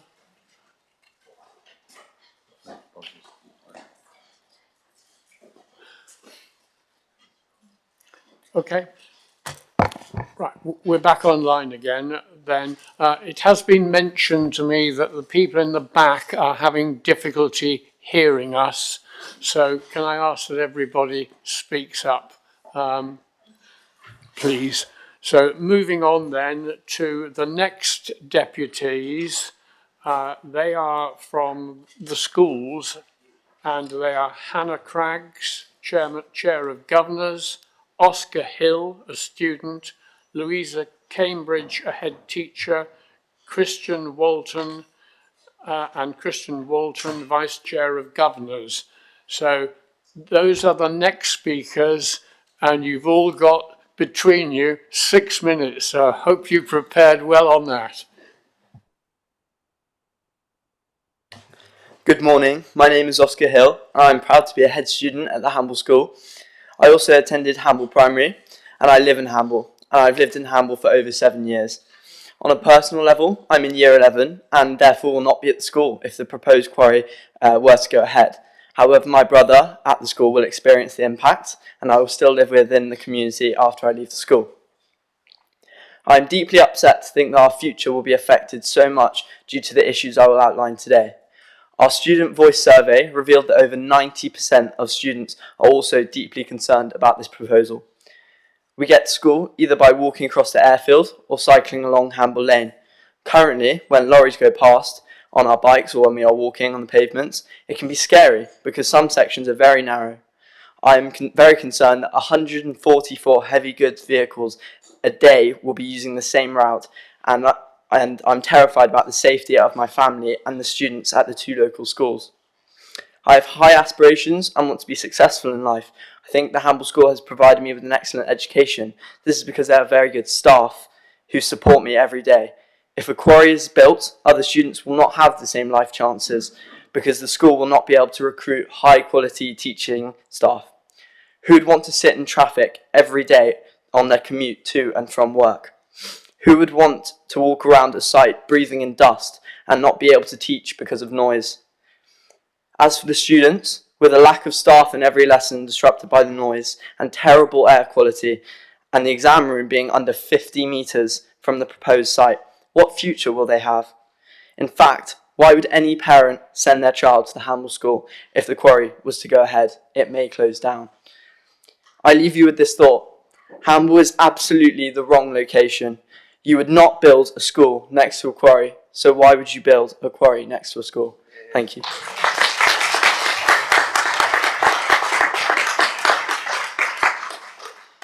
Thanks, Oscar. I'm Hannah Craggs, I'm the Chair of Governors at the Hamble School. I would ask committee members and all those in attendance not to underestimate the knowledge, understanding and opinions of our young people and the importance of their voice. I'm representing the Hamble School, Hamble Primary School and Hamble Early Years. Our school catchment includes Hamble, Netley, Hound, Lowford, Bursledon and further afield. In the 15 years the proposed quarry may be in operation, over 4,600 students will pass through the school. We forecast around 30% of these students will have special educational needs and disabilities. We are desperately concerned about the access to the proposed quarry and the use of the only road in and out of Hamble. We know that 144 HGVs will pass down the lane, concentrated between the hours of 7 a.m. and 10 a.m. This means students and staff will be late to school, impacting on lessons and learning time. Most children either walk or cycle to school. Those from Hamble will have to cross the quarry access. The suggested mitigation of restricting exit times for HGVs won't work. The schools provide wraparound care, meaning that pupils are in attendance on site from 7:30 a.m. till 6 p.m. There is no safe time for a large number of HGVs to be transporting material to and from a proposed quarry next to our schools. Our students of all ages enjoy time outside using the exceptional facilities available to them throughout the day. We know that young lungs are more susceptible to respiratory issues. The increase in dust and decrease in air quality will cause long-term irreversible damage. We are downwind of the proposed site, and some of our students and staff have pre-existing conditions which impact on their breathing, such as asthma. As you've heard from the healthcare professionals, the health impacts are significant. Is that what you want for our young people? There is a suggestion that some of the impacts will only be temporary. The fact is that the particulates travel up to 400 metres and the schools are well within that range for several phases. In a national retention and recruitment crisis, there are founded concerns regarding staffing within the school. The Hamble School is currently a highly successful, inclusive secondary school. The quarry will have an impact on the working conditions of all staff, therefore impacting on mental health, well-being, recruitment and retention. If we can't recruit and retain staff, quality of education will decline and affect thousands of pupils. The noise experts have noted that the national noise limits will not be breached, but that is not acceptable. If the students' learning is being impacted by additional noise and the quality of teaching within the lessons is also being disrupted by additional noise, then this is a significant concern, regardless of whether a limit has been reached. The reality is that if the quarry goes ahead, every single lesson will be disrupted by quarry noise, pupil outcomes will decline, impacting the life chances of a generation of young people. We cannot see in the plan how the students' needs at any of the schools have been recognised and met. The changing context within schools means an increase in students with special educational needs or disabilities. This plan is unacceptable for children, all of the children within the community, but where is the protection for the most vulnerable students and young people society who will be impacted disproportionately by the proposed quarry? Based on the information, we believe planning permission should be refused on the grounds of Policy 10 in the Minerals Plan not being met and the failure to meet the equalities duty. As Oscar said, you would not build a school next to a quarry, so why would you build a quarry next to a school?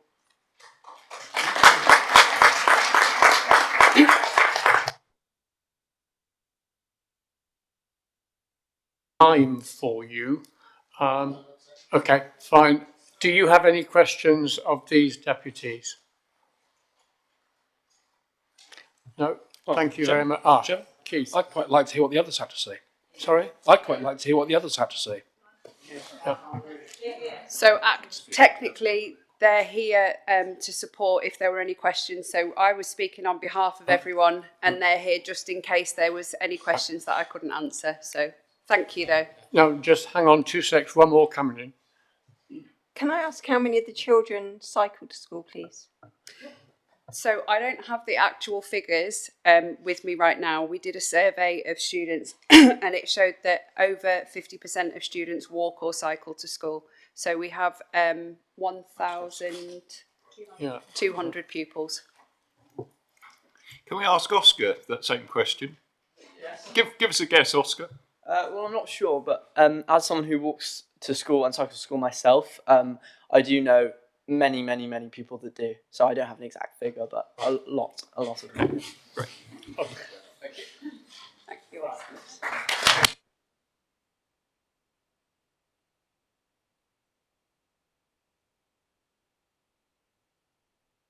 We move on, and the next deputies are Alex Riding, Keith Butler and Clive Rendell on behalf of Cooper Vision.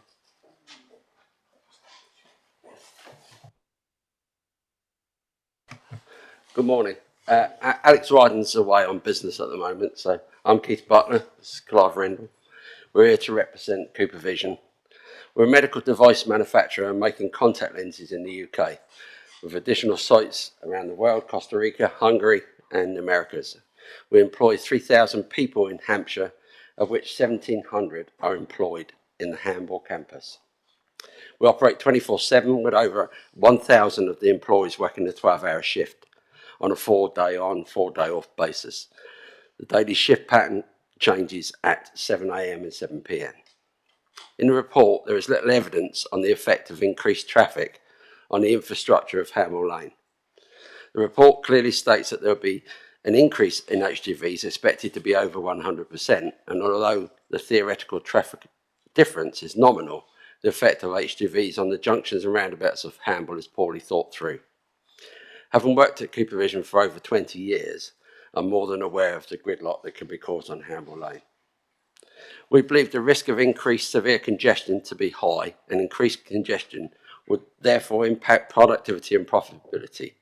Crucially, it would disrupt our employees and their family lives too.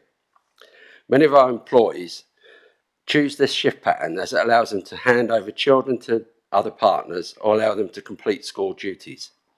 Arriving or leaving late may prohibit them meeting lifestyle needs as well as meeting work requirements. Our equipment runs 24/7 and we need to maintain continuity. We need a full shift of employees, and any cut in traffic would result in the other shifts being unable to leave. The remainder of the workforce in Hamble operate a day shift, 8:30 to 4:30. At this time, it's morning peak for schools and other businesses. So again, additional lorries every few minutes pose a real risk of infecting our employees' time to be at work.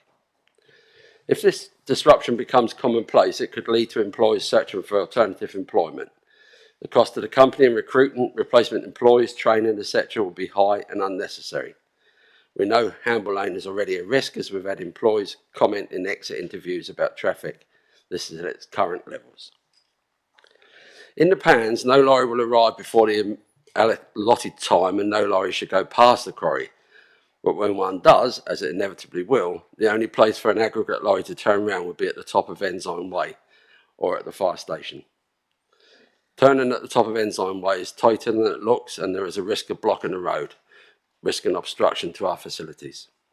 Turning in the fire station could impact the fire brigade's ability to get to a shout, affecting us as well as the local community. Another key concern for Cooper Vision is to make contact lenses, we operate a clean manufacturing environment. To ensure production oils are fit for purpose, the air conditioning filters and the local machine filters are changed on a regular basis. This is costed into our process.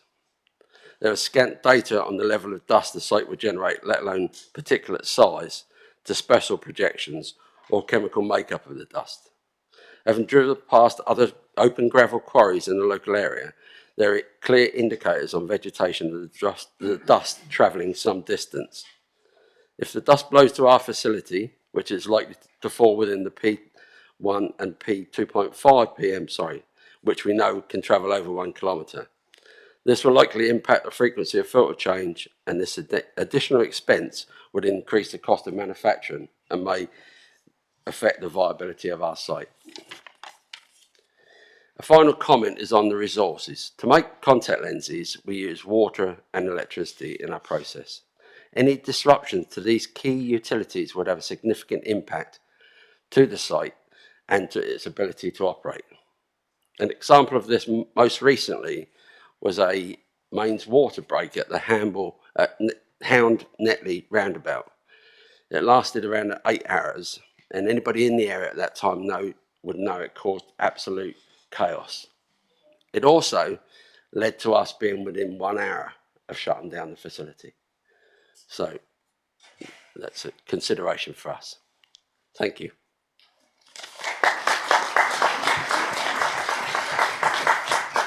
Thank you for that. Does the gentleman next to you wish to speak as well? No, that's it. Okay. So do you have any questions of this deputy? Lance? 2 questions, if I can ask. First one, do you have air filtration before it goes to your manufacturing area? Within the HVAC, which is the air conditioning system for all of the halls, is all filtrated, yes. Great. And you're in the southwest of the Hamble Road? Yes. Which way is the prevailing wind? Honestly, I couldn't answer. I wouldn't know. If I'm Thank you.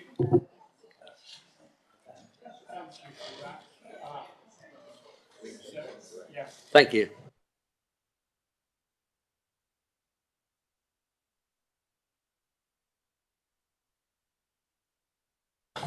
On behalf of Genesis Town Planning Limited.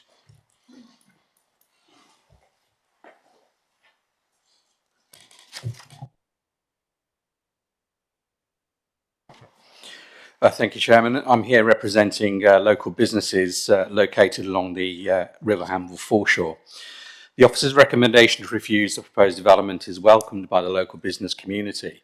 The officer's report, however, underestimates the potential effects that the proposed quarry is likely to have on the viability of the local businesses and the tourist economy.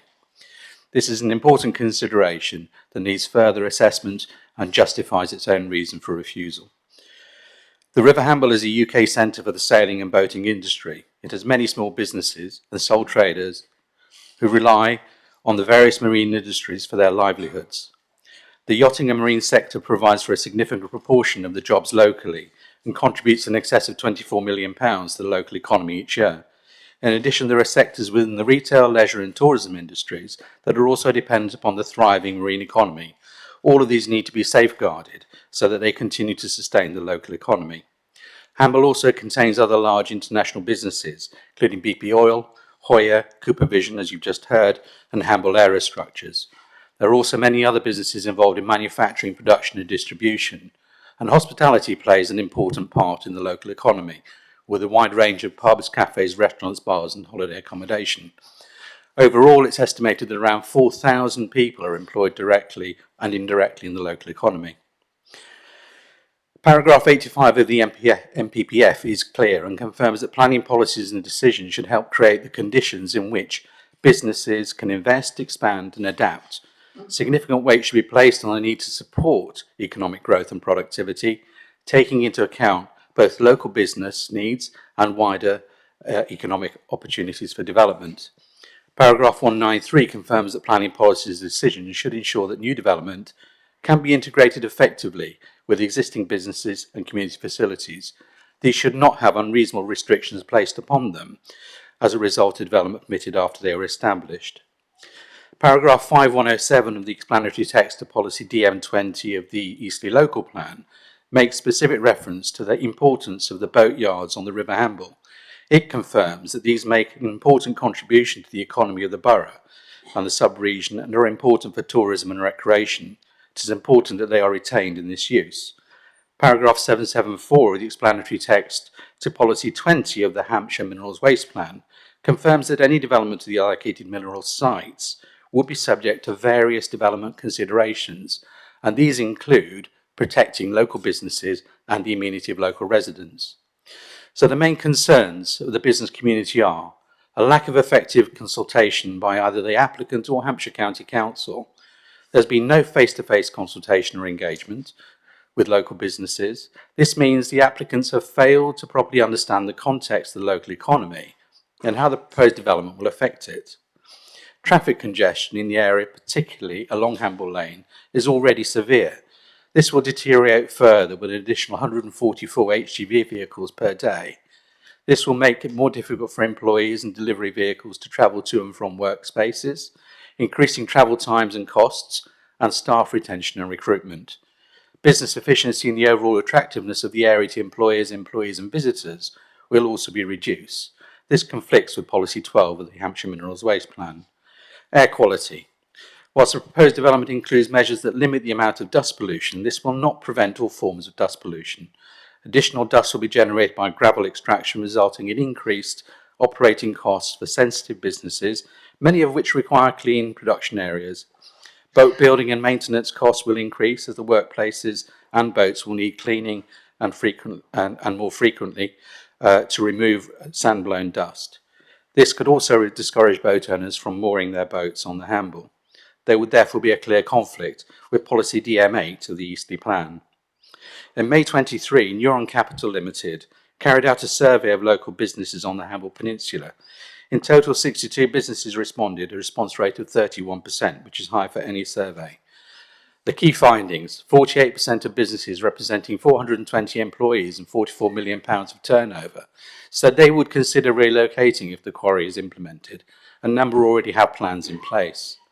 The majority of respondents, at least 69%, felt that sales costs, business operation, employees, recruitment, retention will all be negatively or very negatively impacted. So in conclusion, the proposed development conflicts with the MPPF and the development plan. The applicant has not carried out meaningful direct consultation with local business sector to understand how it operates or to gauge its concerns. The scheme creates uncertainty, reduces potential investment and the expansion of existing businesses. It will result in increased operational costs for existing businesses as a result of dust pollution and traffic congestion. It cannot be effectively integrated with existing businesses and community facilities, and the potential economic benefits would be far outweighed by the clear economic disadvantages. We support the officer's recommendation to refuse planning permission and consider that the above points are good reasons to include in additional reasons for refusal.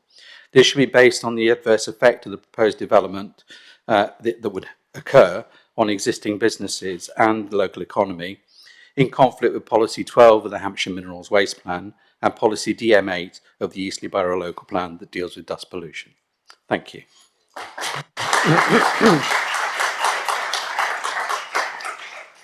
Thank you for that. Members, do you have any questions of this deputy? Off you go. Chris, 48% of businesses are expecting to relocate if the quarry came in. How many of those are water-based? 48% of the businesses responded to the question and said that they would consider relocating if the quarry were to be implemented. That is a representative figure across the business community within Hamble as a whole, as far as I understand. So we don't have a breakdown of the figure relating to those specifically within the marine frontage. But they could include, obviously, any business within the Hamble area.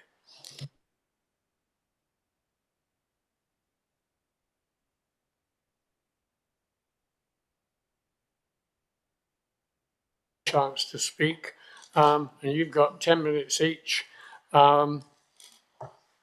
All right, you're going to change that, yeah.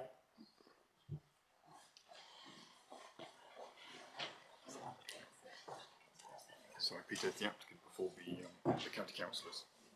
Oh, sorry, yes. Sorry, I had forgotten. I thought we'd finished. We are obviously the very important one are the applicants themselves. So where, I believe, where are? Ah, they're over there, right.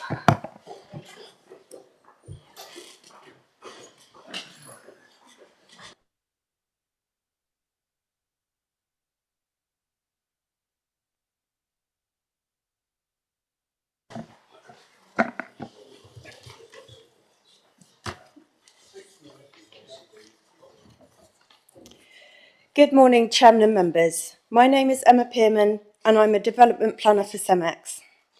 Firstly, I would like to thank the case officer and her colleagues for providing such a comprehensive report. In anticipation of any questions, I would like to introduce some of the independent consultants who are part of the team who produced the environmental statement. They are Bob Thomas, our air quality consultant, Dr. Robert Story, our noise consultant, and our transport consultant, Ben Howard. Hamble Airfield was chosen by Hampshire County Council from a number of sites put forward for sand and gravel extraction to support your local economy in 2013 when it was allocated in the Minerals Plan. Its allocation means that this site has already been through an examination in public, been tested by a planning inspector, and has been endorsed by Hampshire's members as being the best location to meet your community's needs for this supply of essential construction materials in this area. As you know, the Minerals Plan is being partially updated and a new call for sites has more recently been undertaken. The sites put forward were again reviewed by your officers, and Hamble Airfield remains one of only 4 sites allocated in the latest draft version to supply sand and gravel. It has therefore already been determined through its allocation and draft reallocation that there is no other preferable location for sand and gravel extraction in this part of South Hampshire. We acknowledge the concerns of the local community which you have heard this morning. However, we consider the objections raised are simply not based on the facts.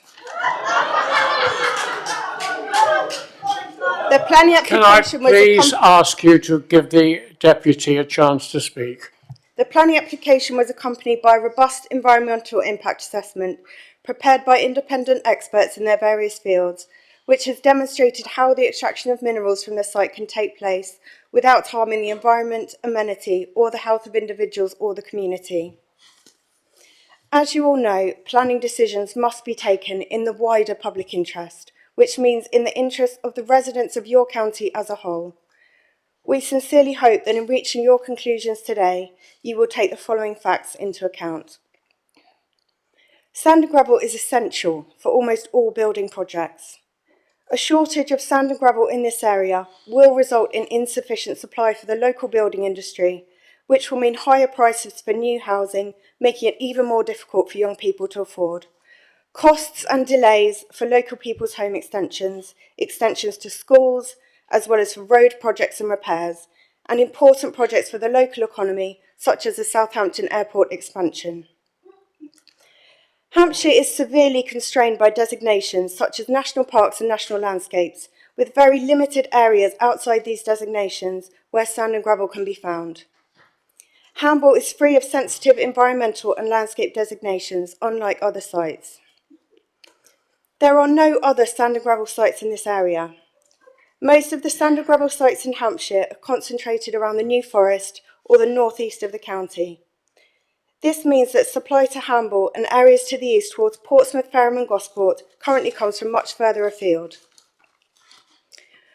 The environmental consequences of not granting permission for this site will mean that HGVs will make longer journeys to serve this area through other communities, resulting in an inevitably larger carbon footprint. Hampshire has declared a climate change emergency, so the wider environmental consequences of refusing permission for this site must be taken into account, as well as refusing permission for a site which would result in biodiversity net gain and significant enhancements to habitats for protected species. Whilst we have heard much regarding amenity and health, it is a fact that the noise at the school from the site operations and all surrounding receptors has been assessed as being significantly under the noise limits which are set by government. Can I please ask for silence from the floor? Please Which are set by government to ensure no harm to amenity. The change to air quality in Hamble as a result of the proposal would be negligible, with pollutant levels remaining well below the limits set by government to protect the population. The location of this site is not unusual in terms of its proximity to receptors. Cemex sites and other sand and gravel quarries are routinely located close to communities, including sensitive receptors, and operate with no issues at all. It would simply not be possible to avoid all receptors in extracting sand and gravel, and trying to do so would lead to significant problems with supply affecting the country as a whole. It is also crucial to locate sites close to where the demand lies to reduce carbon impacts of supply. Cemex take their responsibilities when it comes to environmental impact and health and safety very seriously. In fact, we received a compliment from a parish councillor just last week, praising us for our HGV drivers' consistent professionalism and considerate driving as they pass through the local community. Cemex are a good neighbour in all the communities they operate in. Cemex have made this application to deliver a site allocated by your members in your minerals plan to meet your community's needs for sand and gravel. Whilst we note the officer's recommendation, we consider that these are both issues which are capable of being resolved if given the opportunity through the deferral of the committee for a short time, thus avoiding an inevitable appeal and the associated impact on the council's time and resources. Thank you. Could you wait there a moment? Members, do you have any questions on what has just been said by these deputies? Yes, Councillor Taylor. Thank you, Chair. I'm mindful that Lisa did mention that if we had questions about air quality, we needed to direct them to the applicants, as it's all there as paperwork, as it were. So I do have a question about air quality and pollution, and it is very much related to what goes on the site, affecting employees and also visitors. And in particular, I'm interested in the question of what steps are being put in place in relation to protect. Could you put the question? Yeah, it's in terms of protecting employees and visitors in relation to silicosis, which currently is being identified even by the House of Commons Select Committee as the new asbestosis. And obviously, public health on site is just as important as and the location as what happens further afield. Okay, silicosis then is an illness that people working who are exposed to dust from crushing, grinding, cutting stone might be exposed to. So there are people who are going to be getting clouds of this dust right in their face. At the site itself, employees of CEMEX will not need to wear any personal protection to protect from silicosis because it is not an issue. There will not be levels of silicosis above the workplace exposure limits, so workers don't need to wear personal protection. Do you have another specific question? Yes, thank you.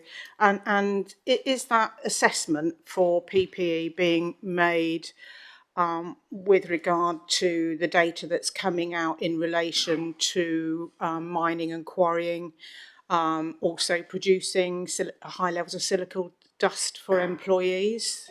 Have you taken that into account and the information from the British Occupational Hygiene Society? Well, I imagine CEMEX will have done their own assessment, risk assessments, to ascertain whether their employees need to wear. Okay, you imagine so. Thank you. Sorry. Thank you. My question is for Ben Harris on traffic. Ben, we've heard from Councillor Tilbury and Jones that they see no evidence that the £500,000 contribution will mitigate the traffic flows. Can you help us to understand your position, please? Yeah, I can. I think my understanding from the County Council is effectively the contribution. There are sort of two strands to it. They're looking to improve walking and cycling facilities effectively to make it much more attractive to walk alongside the road. Sorry, yeah, they're looking to use the contribution to make it much more attractive to walk and cycle on the road. There is also another element, and Hampshire's position on this is very consistent with other councils and also national policy, whereby we can't just continue to sort of build new road infrastructure, provide more and more capacity, because ultimately it just encourages more and more people to drive. So the contribution effectively is about making those alternative modes more attractive to try and encourage people out of their cars.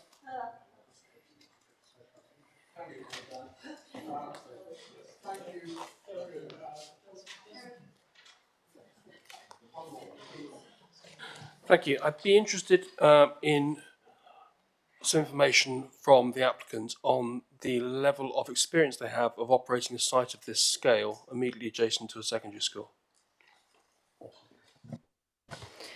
The site is not particularly large compared to other sites we operate, and it's not unusual to have sites this close to properties and other sensitive receptors such as schools. We've got a site recently granted permission in Shepperton called Water Splash Farm, granted by Surrey County Council a few years ago. There is a secondary school approximately 100 metres across behind some houses. It wasn't raised as an issue there. In Forest Hill in Cheshire, we operated a site which was opposite a primary school. Again, no issues. I mean, the distance of the school has obviously and understandably been a big topic of discussion, but the two impacts of noise and air quality we've demonstrated that won't have any unacceptable impacts. We are way below the recommended noise levels, and you know, we've got a noise expert here today who can tell you what that means, because obviously decibels, you know, don't mean that much to most people, but that the noise will not be audible. The question. Okay. Right. In terms of the noise levels that are calculated. Sorry. Has In terms of anyone the asked a question about noise levels? Oh. I don't think anyone has. Oh. Nobody's asked a question about noise levels. All right. In terms of schools. Perhaps if you ask Councillor House if he's satisfied with the... Were you satisfied? I wouldn't say satisfied, Chairman, but the question was answered. Yeah. In terms of the sorry.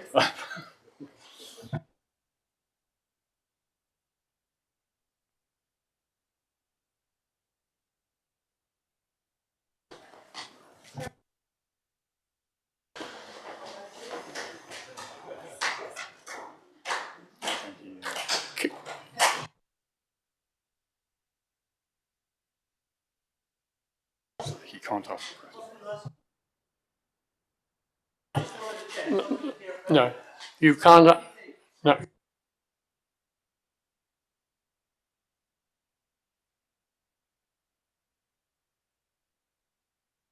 And we will move on to the county councillors who wish to speak.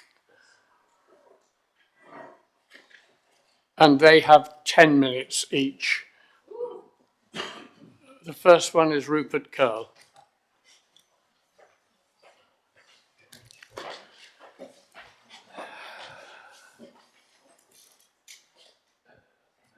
Thank you, Chairman.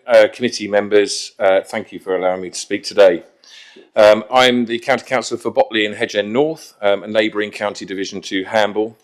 And I'm also a Borough Councillor for Botley, which I've done since 2002, the Environment Lead for Eastleigh Borough Council and the Lib Dem spokesman for Hampshire County Council. I'm also a member of the River Hamble Harbour Management Committee. Today I speak as a local county councillor who've known the area for very many years and to share my concerns about the proposed quarry in Hamble.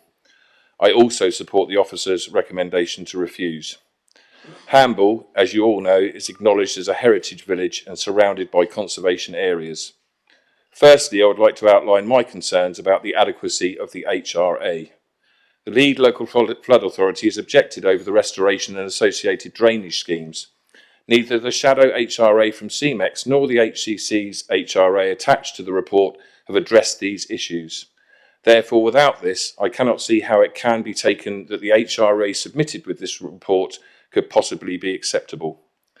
There are two other serious issues not addressed here that has a serious effect on the surrounding designated area.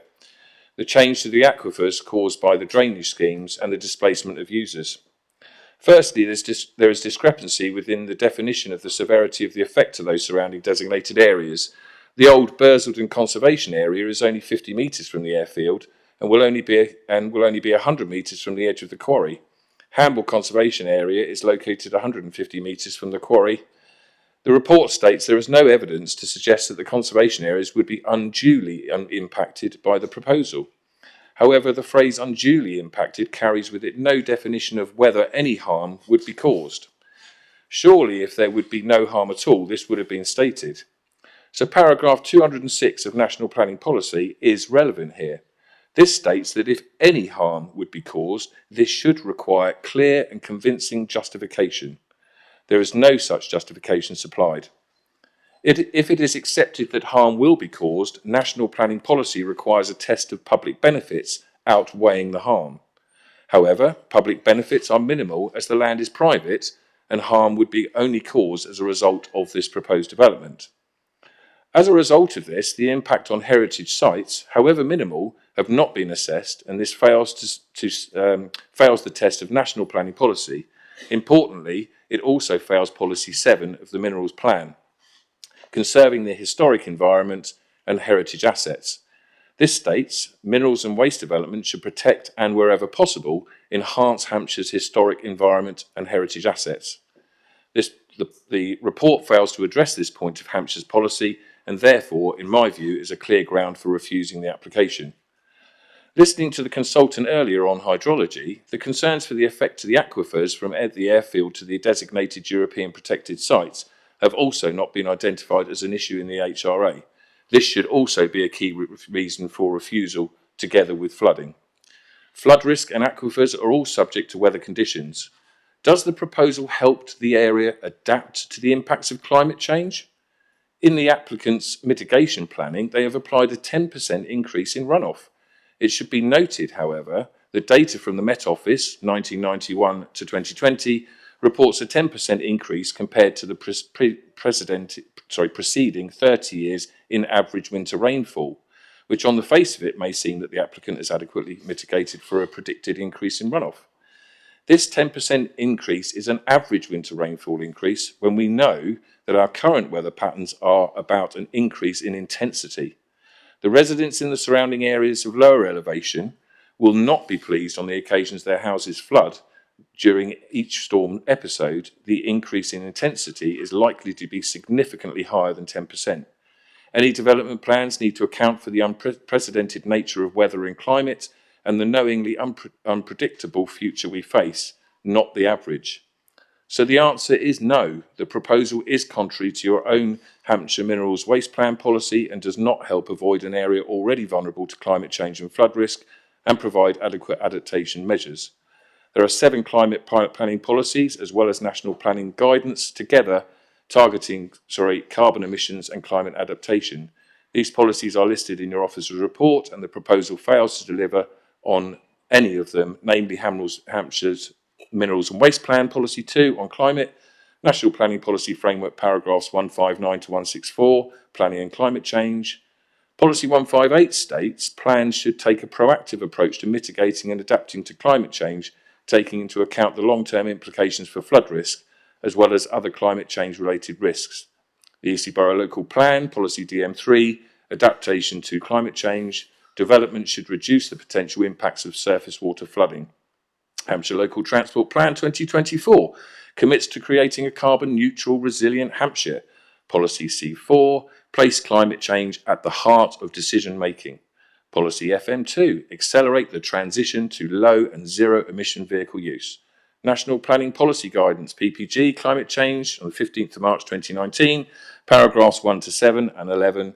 Hampshire County Council Declaration of a Climate Emergency, Climate Change Strategy 2025 and Action Plan, whilst I agree is not part of the development plan, your officer recognises the principles are of relevance. The proposal alone exacerbates the risks of flooding, climate change and will exacerbate this risk further. The proposal does not avoid areas of vulnerability to climate change and flood risk and does not incorporate adequate adaptation measures to mitigate this. This leads us to the other serious concern of impact to the surrounding European designated areas from displacement of users should the airfield not be available for recreation. Hamble also supports high levels of land-based tourism, which peaks during the summer months. Tourists come to the village to enjoy the heritage, its hospitality venues, and for hiking and other water-based sports. Walking routes in and around Hamble include Strawberry Trail, the England Coastal Path, the Solent Way, and a myriad of public rights of way that connect the village to other areas. The airfield is home to numerous established paths that, while unofficial, have been used by the community for over 30 years. The applicant's proposal includes the addition of a permissive path. However, I am concerned that this path is 2 metres wide and will be grass, i.e. unsurfaced. How as a council are we ensuring that all members of society can safely access this? If unpaved or unsurfaced, how will the elderly, wheelchair users or parents with buggies cope? Given that the area is prone to significant water runoff and flooding, how usable will this path be after periods of inclement weather? On the website, we state that public rights of way are paths and tracks over which all members of the public have a right of passage. If this path is a mitigation measure, it should comply with our policies for rights of way.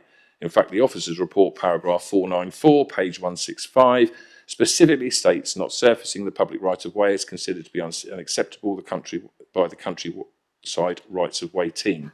It should be unacceptable to this committee too. It simply fails to meet the council's public sector equality duty, and this should render it subject to refusal. In addition, the rights of way team argue that relevant planning policies all require protection enhancements of PROs or public rights of way as part of the development.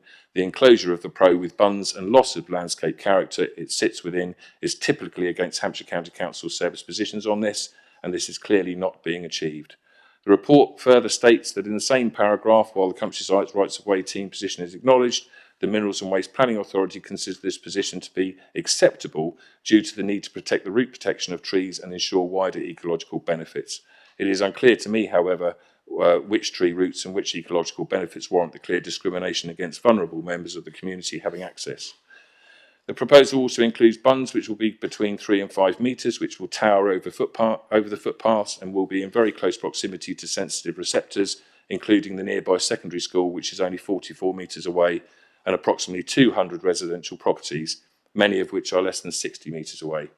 However, I believe that the plant and its stockpiles will rise above the top of the bunds, making them visible not only locally, but across the Hamble Valley's designated conservation areas and areas of special landscape quality.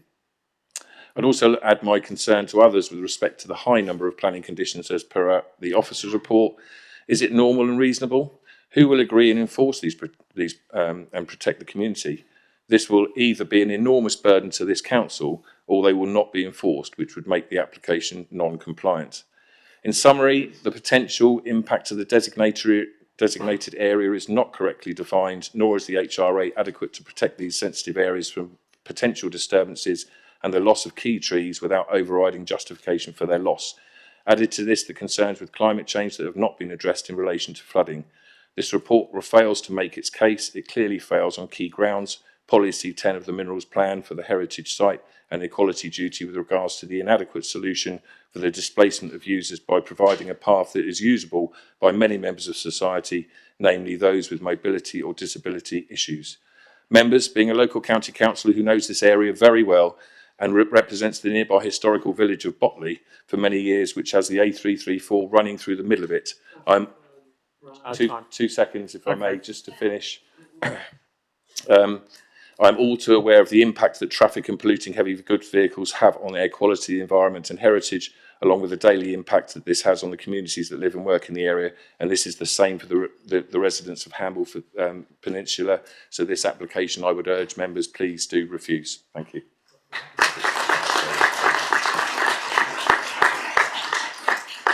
Do you have any questions of Councillor Curl?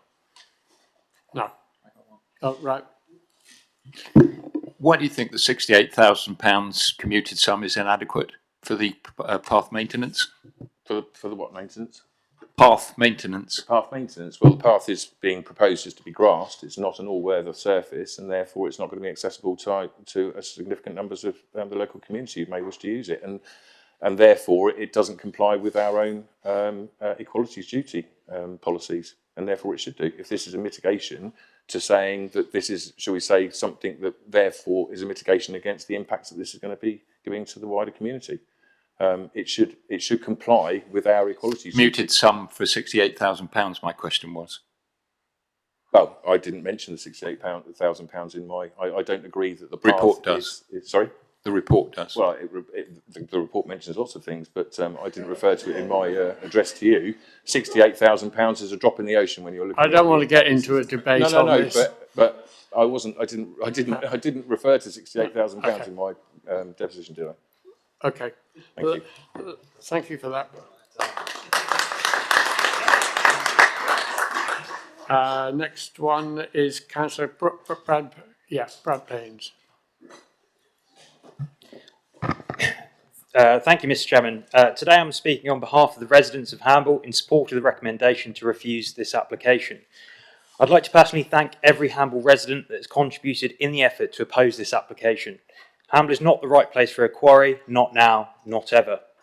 I'm specifically going to focus on two areas, schools and emergency services. As the Lib Dem parliamentary candidate for Hamble Valley, all local residents will know that I have voiced my opposition to this application for a long time. Every single local resident I have spoken to is also firmly against this application. As you can imagine, I'm often in Hamble itself and was recently invited to visit both the secondary and primary school, both of which located a stone's throw away from the airfield. I heard and listened to the concerns of pupils at both schools and a multitude of issues relating to the proposed site, such as health impacts on children like dust-related asthma that Sir Stephen spoke about earlier, increasing air pollution, wider breathing problems, plus the noise impact on exams and learning, especially in the summer months when windows are open. These concerns are in addition to others raised in these discussions, like the extra 144 lorries on an already broken and congested road, flooding concerns, removal of green space, the length of time this application has taken, and the mental health impacts this has had on local people, the negative impacts on businesses, jobs, tourism, adverse effects on property prices, to name just a few of the very apparent issues here. We as members here at Hampshire often talk about the year 2050. But if we take a moment to think about who will be affected the most by decisions made here come that year, it is the pupils and young people like Oscar who will be living and working in the area in 2050. And it is these young people that are very clearly telling you something. It is your duty to listen to their views on this application and do what is best for future generations. These visits reinforce the view that not a single person who lives or comes to Hamble is in support of the quarry application. Looking into the detail of the report further, paragraph 135 refers to a planned 137% increase of HGVs in the area immediately around the entrance at morning peak and of 38% at evening peak. These include the traffic passing two school entrances. I understand most of the activity at the quarry would be in the morning because of the nature of the industry, and I strongly believe that this causes a public safety issue in breach of Policy 10 of the HMWP, particularly in relation to the secondary school. I asked the committee, have you seen what Hamble Lane looks like when the pupils are arriving in the morning? I have, and it's a narrow road, a narrow path, meaning pupils often move onto the road as they make their way to school from all directions. The report states that this issue can be addressed by imposing planning conditions restricting quarry exit times between 8 and 8:45 and 2:30 and 3:15. The planning conditions proposed don't make sense. How can it be reasonable that HGVs can still enter the site when children are arriving and leaving school? As mentioned, children arrive at the schools from all directions long before the mitigation would kick in. Children using Hamble Lane typically start to arrive at school well before the proposed time for restrictions. The safety concerns this will raise in parents' minds can only serve to drive more traffic onto the roads. There's also serious concerns of increased pollution levels to the already high levels of pollution at the AQMA due to the idling traffic from congestion, which is unable to move at key parts of Hamble Lane, and the applicant's emission modelling fails to account for the 95% increase in nitrogen oxides when idling. Further to this, the primary school regularly uses the footpath that would cross the entrance to the proposed site to use the sports facilities at the Hamble Sports Complex.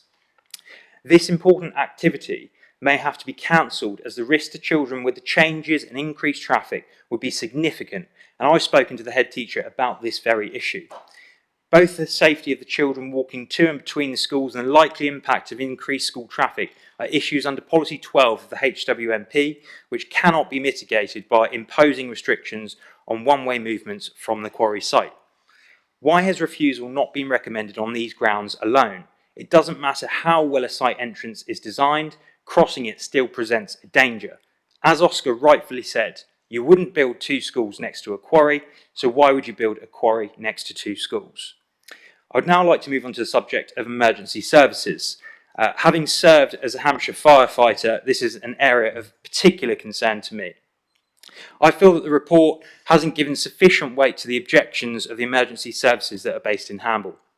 The three key services based here, the first being Hamble Fire Station, which is strategically located next to the BP storage facility. In January, there was a garage fire. Many residents here will be well aware of that, in the centre of Hamble, and crews were called in from as far away as Andover due to the nature of the incident and proximity to the BP site.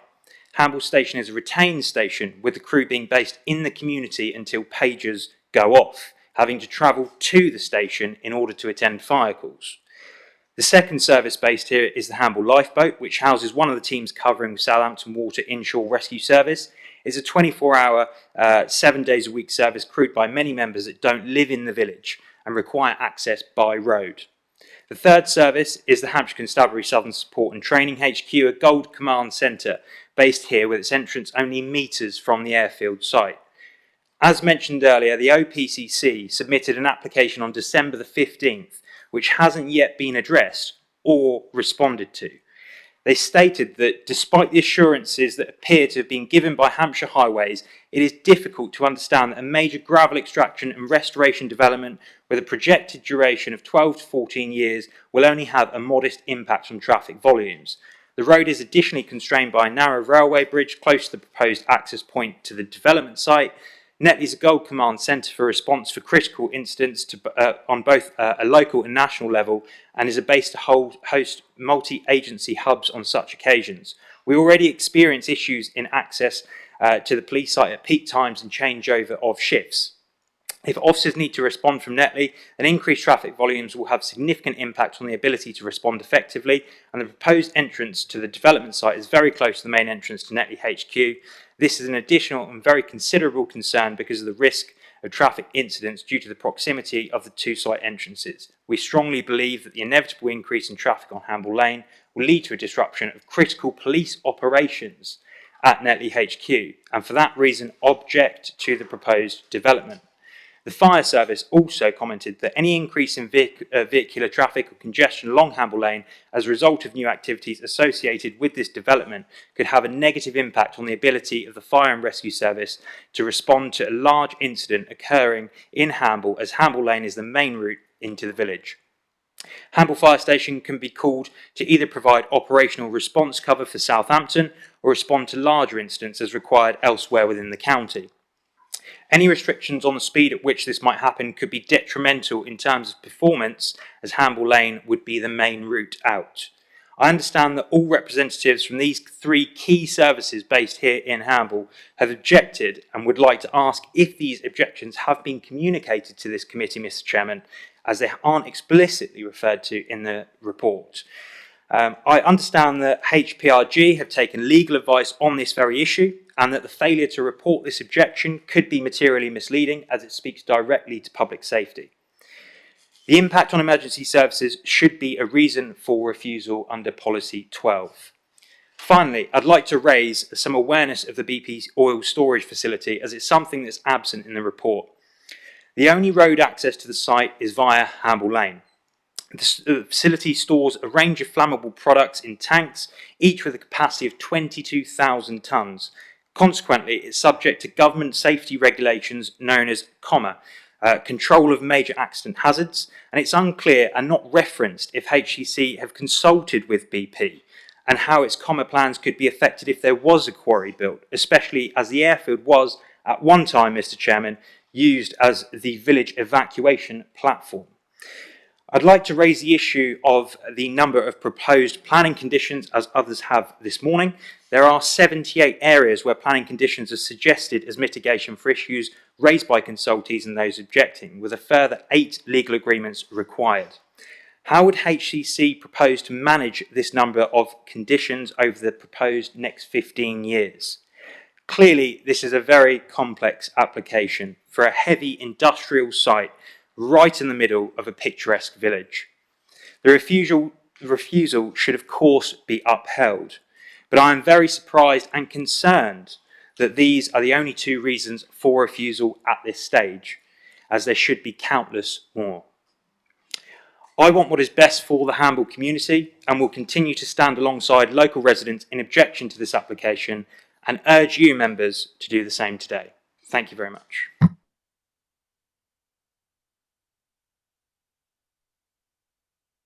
Members, do you have any questions of this deputy? No, thank you. Moving on then, the next one is Councillor Crawford.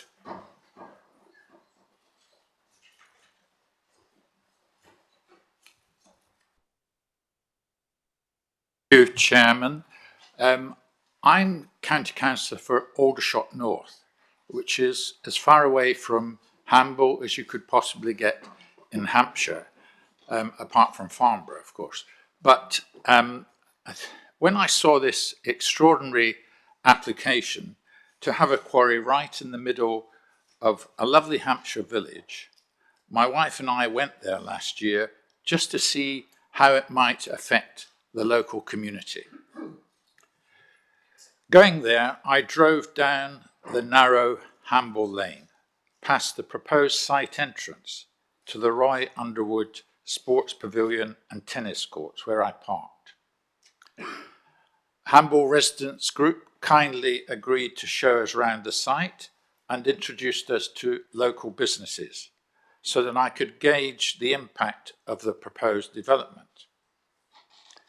After walking round the footpaths of the former Hamble Airfield, we went around the village to key locations, such as the Port Hamble Marina, the Yacht Harbour, the Hamble Early Years Centre, the Blackthorn Health Centre, Hamble Secondary School, and Hamble Primary School, all of which are so close to the proposed quarry that its operation would adversely affect their current activities and expose them to noise, pollution, and flooding to some extent, as we have heard this morning from the experts earlier.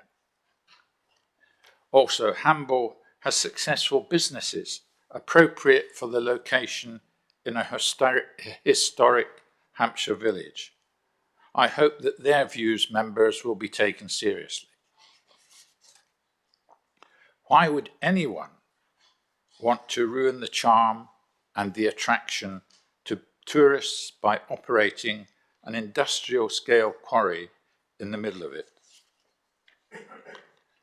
I would say that there seems to have been lack of meaningful engagement on the part of the applicant with the local community, which seems contrary to the claims on their website that a key element of their community engagement management is collaborating with the communities where they operate to co-create and implement locally tailored community engagement plans. I was particularly struck by the success of businesses in Port Hamble Marina, where I learned of the potential detriment that operation of the proposed quarry could have on the cleaning and the maintenance of vessels berthed there, enough to deter them from stopping, with the resultant loss of revenue to local businesses. The success of businesses in Port Hamble Marina depends on the pristine, peaceful environment of the River Hamble and the Hamble village.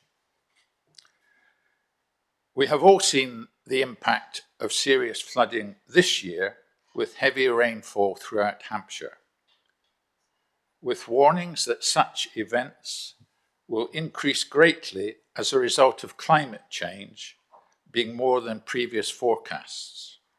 Places like Hamble in Hampshire really are at greater risk in the next 30 years. I would therefore urge members to give additional weight to the view in the recommendation for refusal, which stated that the proposal is likely to result in unacceptable flooding impacts. The latest scientific evidence is that such impacts will be even greater in the future, as spelled out only last Friday in The Guardian by Professor Bill Maguire, whose article was entitled, "The Climate Crisis is No Laughing Matter." The local flood authority has stated there is a requirement that flood risk is not increased as a result of development, and that development mimics the pre-development situation. We do not consider that transfer of water to a different catchment area appropriate, particularly in this location with their residential communities who could be affected. Also pertinent is the National Policy Planning Framework, which makes clear that inappropriate development in areas at risk of flooding should be avoided by directing development away from areas at highest risk. But where development is necessary, it should be made safe without increasing flood risk elsewhere. There is nothing in this proposal to make development of this quarry safe without increasing flood risk elsewhere. So the recommendation is to refuse it. I turn now to Hamble villagers' use of the airfield. This is invaluable to them for recreation, leisure, peace, and contentment. It's also like a site of alternative natural green space, a SANG, whose use means that Hamble villagers do not have to go farther away for their leisure activities. Natural England has said that by using the airfield as it is now, Hamble villagers are less likely to go elsewhere and damage what might be considered sites of special scientific interest, SSIs, such as Linsgrove and Hackett's Marshes, the Leon Solent to Itchen Estuary, and Upper Hamble Estuary and Woods.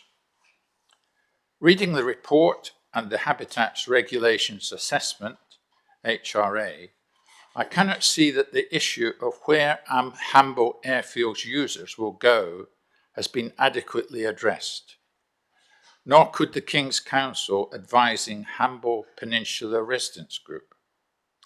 My concern, shared by the KC, would be that Hamble Airfield users will start using the designated SSSIs nearby. The habitats regulations are covered by case law, to which the KC provided references, indicating that the habitats regulations require the local planning authority to be satisfied beyond reasonable scientific doubt as to the absence of adverse effects. This assessment must be based on the best scientific knowledge in the field, and we have heard this morning that it is not. This would seem to require that there should be some detailed consideration of the scale and the nature of current recreational use of Hamble Airfield, and then the extent to which the proposed mitigation could compensate for that. A path and a meadow are asserted as compensation measures, but case law indicates that mitigation measures that have yet to be confirmed and where the income is not certain cannot be relied on. Nowhere in the report is the size of the meadow defined. So how can this be part of a mitigation beyond reasonable scientific doubt? Residents' access to Hamble Airfield is to be removed as a direct result of this application, which therefore has to provide adequate mitigation. It is clear that the HRA did not adequately address this requirement beyond all reasonable scientific doubt.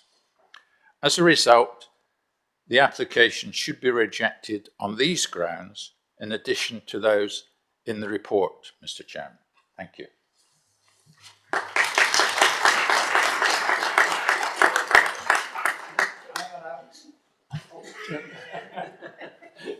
I thought there would be no question. Any questions of this deputy? Alex Crawford. Leslie. Thank you, Chair. Is there any reason why local residents can't use Queen Victoria Country Park? I think it's a question of the length of distance that you would need to travel. I mean, that would count against that, because people want to be using the recreation and leisure most close to where they live, I think.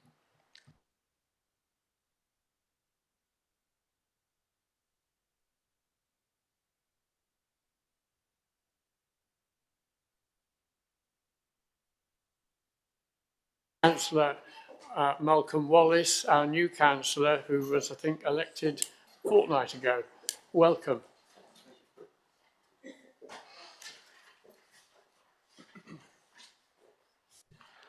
Right, good morning all. My name's Malcolm Wallace. I'm the new County Councillor for Meon Valley. I'm speaking here today as Meon Valley is a close neighbour to Hamble. I know Hamble and the surrounding area very well, having worked there in the past and from frequent visits. Anyone who knows the area will attest to the fact that locating a quarry in the Hamble Peninsula is nonsensical. Aside from the obvious concerns of overcapacity on Hamble Lane, which any of us familiar with the area are highly aware of, the air quality concerns and the location of a gravel pit beside schools and in the centre of the village, I'd like to raise issues about the habitats regulation assessment, the loss of veteran trees and the climate impact of the quarry and how that fits with the Hampshire Minerals and Waste Plan. The Planning Officer's recommendation is that this application was refused on 2 grounds. However, I would ask the committee to consider whether additional reasons for refusing the application, whether there are additional reasons for refusing the application should be added. So on the Habitats Regulation Assessment, the Leeds Local Flood Authority has raised an objection relating to the flood risk from the runoff of surface water, which is inherent to the hydrology of the proposed site. This forms the first of the Planning Officer's reasons for refusal. I support this, however, as you've heard from experts far more knowledgeable than me, it's not the only issue with the hydrology on the site. The HRA does not address the impact on the aquifers from the airfield to the internationally designated protected sites, in particular the diversion of the groundwater flows. The indirect impacts of planning permissions on our environment cannot be ignored. Our rivers and waterways are suffering, and ignoring these issues again will only make the problems worse.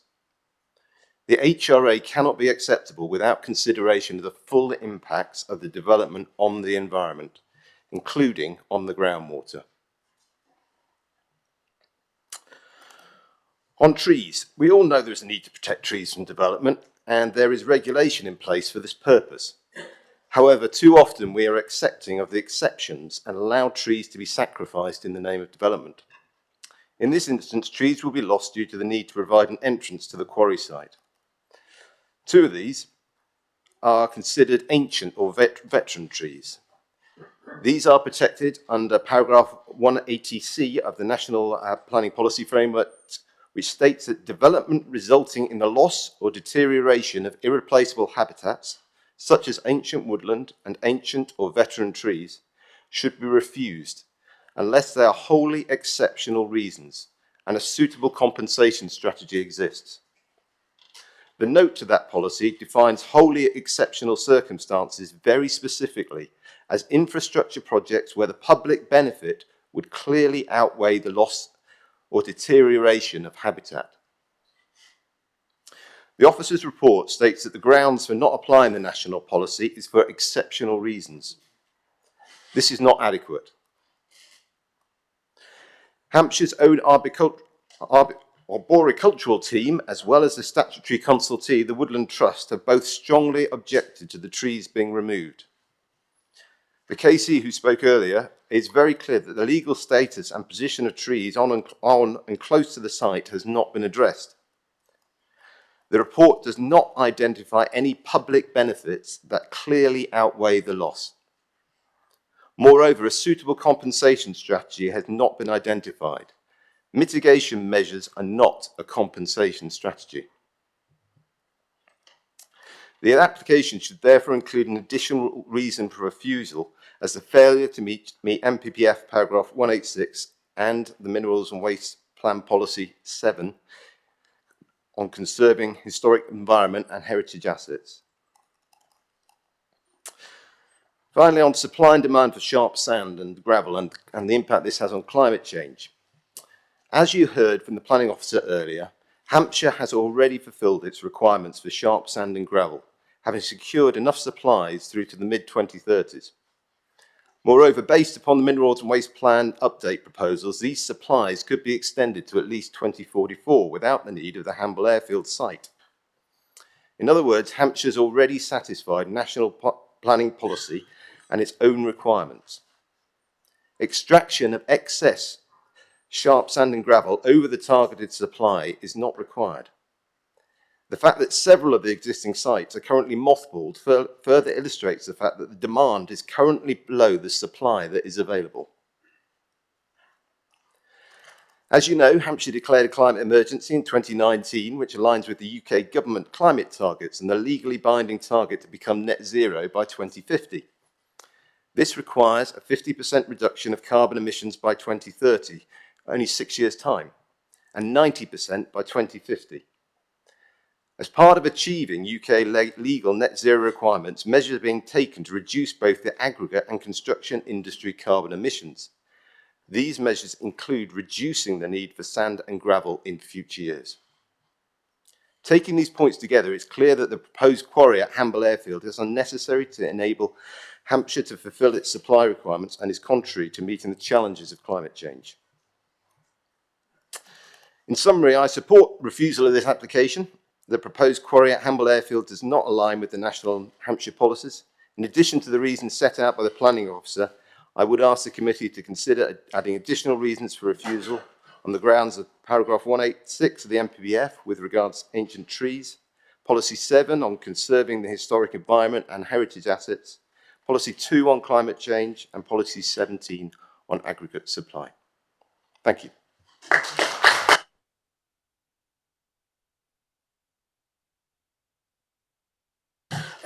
Good speech. Members, do you have any questions Yes. You expressed concern about the loss of veteran trees. In the report, there's 1,800 trees to be planted, which you consider inadequate. How many trees would you consider to be adequate? Sorry, I think you must have misheard me. I didn't say anything about the 800 trees being inadequate. You said that it was not considered adequate, the mitigation plan. So, okay, so... Well, don't worry, but if the principle is veteran trees lost, how many new trees would be the equivalent? Right. So it's not as simple as that. For if you take into account the whole ecosystem around a tree, it takes decades to build up, and that's one of the reasons why ancient trees are valued so highly. It's not just about the age of the tree itself, but it's actually the whole ecosystem that surrounds that tree.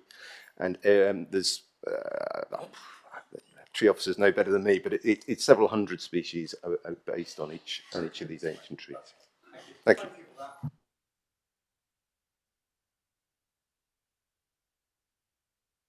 So I'm now going to stop for lunch, if you want lunch. And I think we've had a good session this morning. I propose to start again at 2 o'clock. Remind members about not talking to Yeah, and members, can you make sure that you don't talk to the rest of the other people here today?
questions of the officers from members. Members, over to you. It was a long report today. Lisa highlighted certain aspects of it on the basis that we had all read it.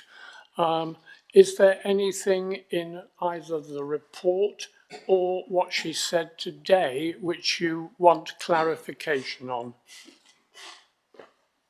Keith. Thanks, Peter. I think I'd like this Natural England advice that was sent to us yesterday evening, that it was quoted sort of out of the blue first thing this morning, and the more I've reflected on it, the more I want to read it, really. Thank you. Thank you, Councillor House. So just a bit of context. Obviously, you can see in the report that the county ecologist, as part of the competent authority, prepared the HRA, which was sent to Natural England. There were delays in getting that consultation response back to us, which was quite frustrating given the timescales for the development. At 5:30 last night, I received a representation from them, so that was past the point that that update report was issued to you, which raised concerns in relation to the air quality side of the HRA. So it's just important to say that they've raised no other comments or issues in relation to hydrological connectivity or recreational displacement. Their concern is specifically with regards to air pollution. Now, myself and the county ecologist looked at this last night, and we do have severe reservations about what the response that we've received from them. However, I spoke to the Natural England again this morning. They were not in a position to review the documents we think they needed to review to give us an alternative response in advance of the committee this morning. So there is that response. It literally landed close of play yesterday, and so, like Councillor House just indicated, came out of the blue. It was quite late in the process. And it was not expected. As a planning authority, it was not expected. We have not had any issues raised by Natural England in relation to air quality to this point. So the issue we've got before us is we do have a response from Natural England, which is indicating that air quality is an issue or hasn't been demonstrated beyond reasonable scientific doubt that the increase and potentially of air pollution issues would not lead to significant adverse effects on the designated sites. So that's where we're at. It is a significant issue for today. You've heard a bit about the HRA, particularly this morning, quite a lot of discussion about HRA this morning.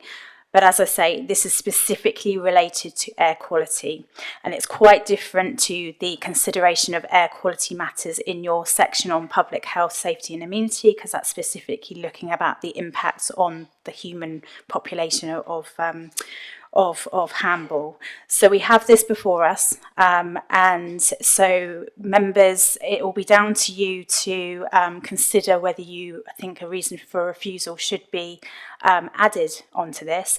This is not an area that officers will be able to defend in any way, because we fundamentally disagree with the provisions that Natural England have said, and I've been very clear with Natural England this morning that they will be defending this in the event of a planning appeal. But if members are minded to add an additional reason for refusal in relation to policy 3, I would suggest it's in relation to policy 3 and it's in relation to air quality only, because we have no other evidence to suggest that there is any other issue with the HRA.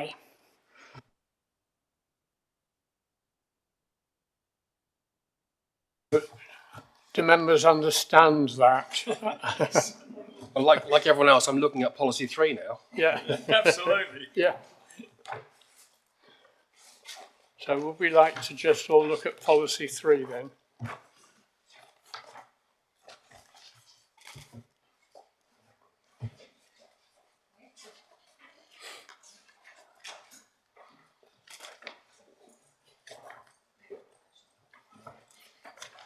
Councillor Latham, if it's helpful, I could read the policy out, if you'd like me to. Yeah, okay. Well, you're going to read policy 3. I'll read it out, yeah. Okay, so policy 3, protection of habitats and species. Minerals and waste development should not have a significant adverse effect on, and where possible, should enhance, restore or create designated or important habitats and species.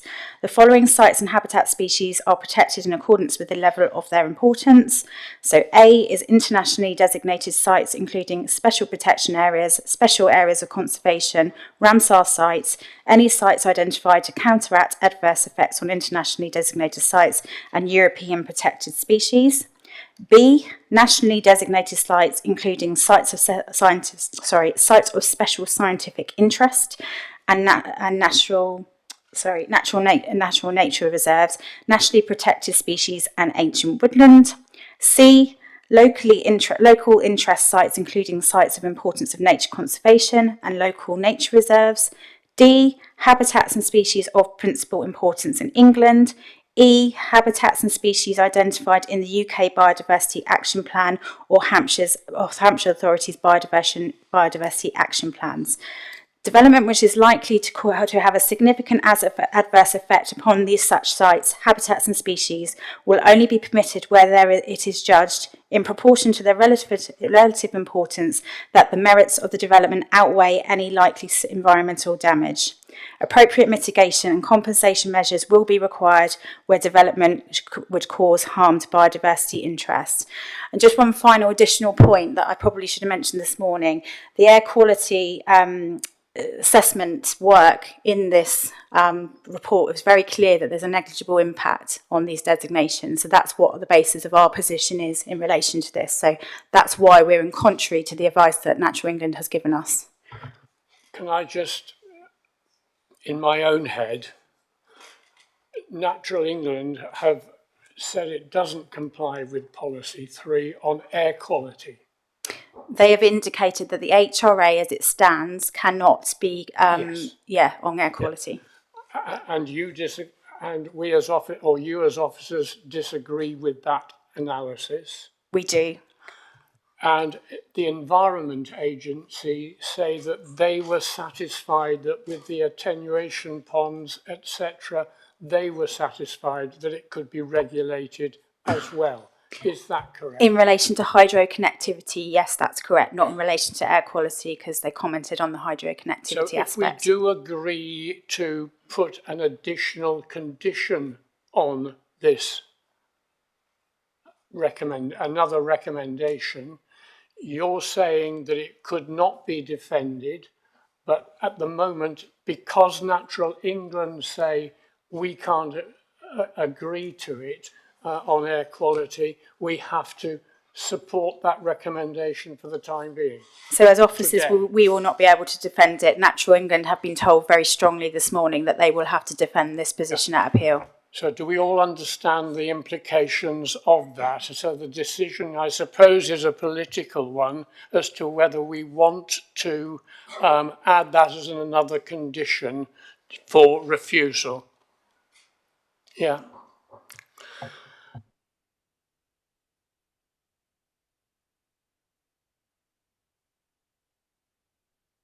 More questions of Lisa. Sorry. Yeah. Any other questions of the officer of Lisa? She can't be getting away with it that easily, is she? Right. Councillor Taylor. Sorry, my question is probably a little bit boring. In terms of, can you just explain for me a little bit more this question of the call-in for the Secretary of State? Because we're making a decision today, so how does that work? Does it mean that if we make a decision, they can say, well, we're going to review this and make a completely fresh decision, or does it act as some sort of appeal? So the call-in mechanism is that the third party can request the call-in. So we had exactly the same with the Alton Energy Recovery Facility that you looked at 2 years ago. So essentially what that means is that as a planning authority, we will not issue the decision until the Secretary of State has ratified the decision that we would make. So essentially that wording is it's a check with them that they are happy that the refusal or the recommendations have been followed or not followed. So it's a check in this instance. Generally, what happens on experience is Secretary of States will generally take much more of an interest in applications that have been recommended for approval. But I've left the wording in to explain the context following discussions with the Secretary of State in the report. So what will happen, so if members are minded to go with officers' recommendation today, I will write to the Secretary of State and tell them what the outcomes of the committee. They will then consider it and provide me with confirmation of whether we are allowed to issue the decision, basically. Okay. So if they say, well, actually, we're not going to confirm your decision, what happens then? Do they treat it like a fresh application? It would be then for the Secretary of State to consider the application, the actual decision. Yeah, so it will go to them.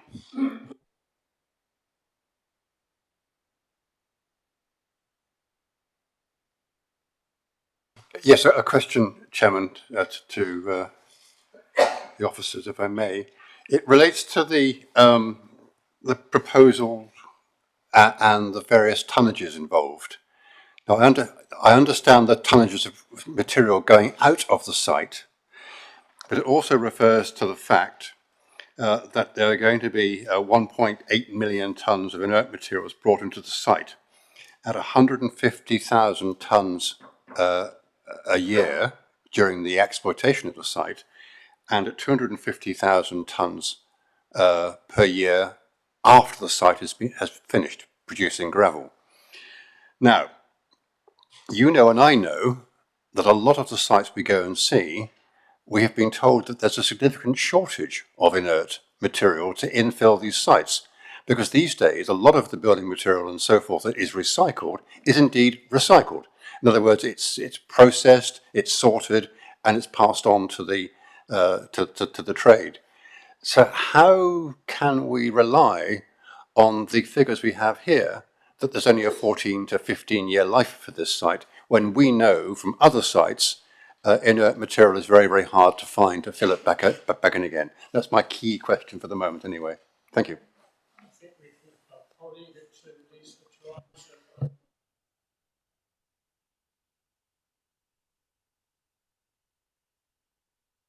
But if I don't believe it, then I need to be told if I'm wrong. Yes. All right. Thank you, Councillor Cooper. This is obviously a question that comes up with a lot of queries, doesn't it, with the availability of inert materials. So it's something that you've heard before and you'll hear again. The report itself covers this issue off in paragraphs 261 to 262. It is an issue. Inert material, you're going to need it to restore the site, but there's nothing before the planning authority at this time to say that there's a shortage.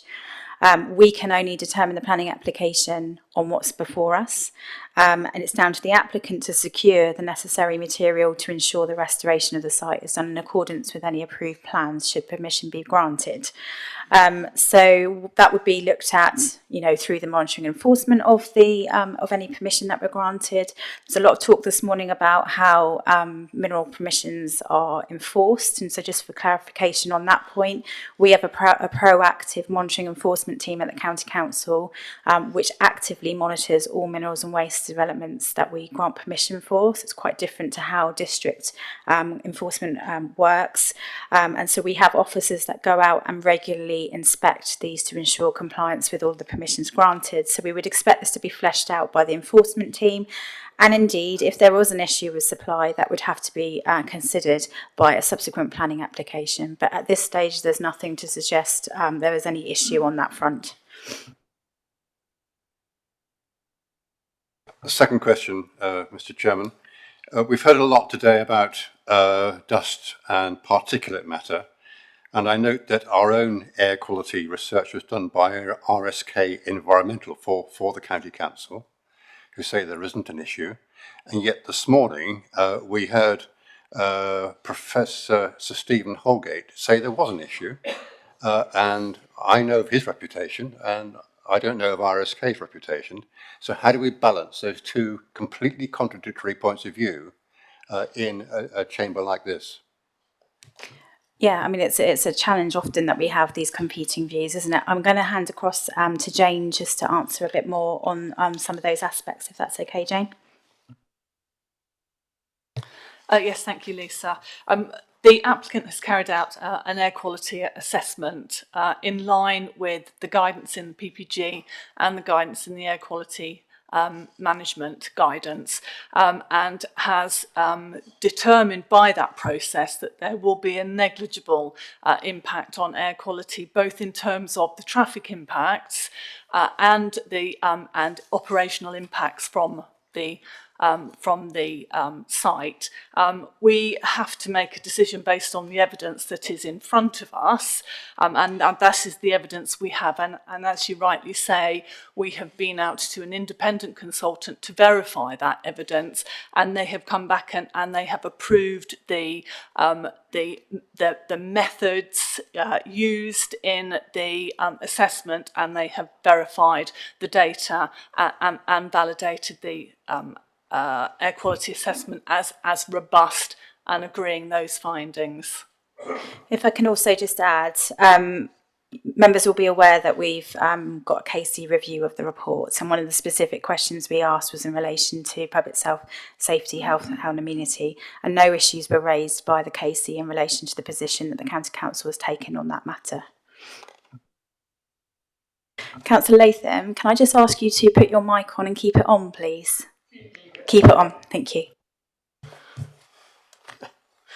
Right. I just want to follow up on Mark's question, really, because it just doesn't feel right from the evidence we've heard this morning. Because as several of the speakers said this morning, and they had more than adequate qualifications between them. I don't know what the qualifications of the people advising the applicant were. And it seems like it's KCs versus KCs, and I understand they're from the same chamber as well. So it's kind of like, well, you know, they're both saying opposing views, so therefore just discount both. But we had some expert witnesses this morning, which were not just of local renown, they were international renown, particularly Professor Stephen Holgate. And I'm just inclined to believe him, frankly, because why wouldn't you? Why wouldn't you? And so we heard from him, and we heard from a couple of the others around the air quality management area issue. It's a simple matter of fact that if you have an air quality management area where the policy is don't make things worse, if you do anything to add to that traffic volume, particularly heavy vehicle movements, it's going to make things worse. So it's a simple statement of fact. It breaches the policy. So I can't see how we could possibly be arguing that there's no policy impact, when quite demonstrably there is by every vehicle that's counted as part of this package. Yeah. Was that a question, Keith? Right. Any other questions? You didn't answer though, did it? Sorry. Sorry, do you want me to? I mean, I can answer. I mean, obviously, the report is clear where our position is. We've taken the advice. We've got an independent consultant to look at this as an issue.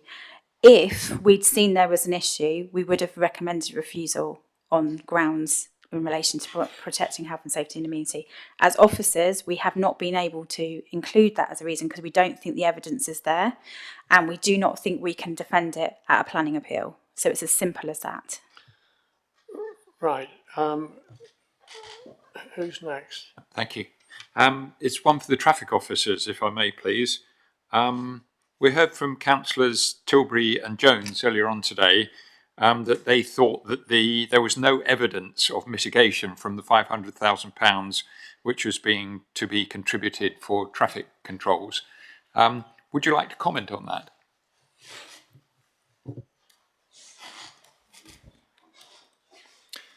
Yes, Ben Clifton from the Highway Authority. Happy to provide comment. So the £500,000 that the Highway Authority negotiated with the applicant was towards measures to facilitate improvements to the walking and cycling network in the vicinity of the site.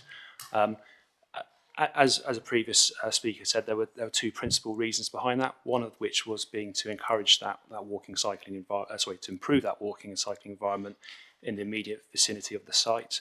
But secondly, it was also to try and encourage greater use of Hamble rail station through improving access to the station, to try and encourage greater use of sustainable transport modes as opposed to additional kind of private car use. So that was the thinking. The contribution amount itself was based on some feasibility work, excuse me, around improvements to widen the footway, cycleway, and to excuse me, improve crossing points. So that's the sort of the justification behind it. Okay. Right. Councillor Pankhurst and Councillor Minahan. Thank you, Chairman. Going back to air quality, it's recognised, silicosis is recognised by the NHS, and you know we've got the evidence that has been given by Professor Stephen Holgate on that matter. So, were there investigations from the council's part as to information from healthcare professionals on that matter?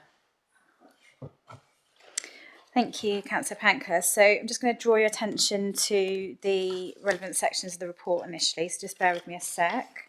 744, yeah.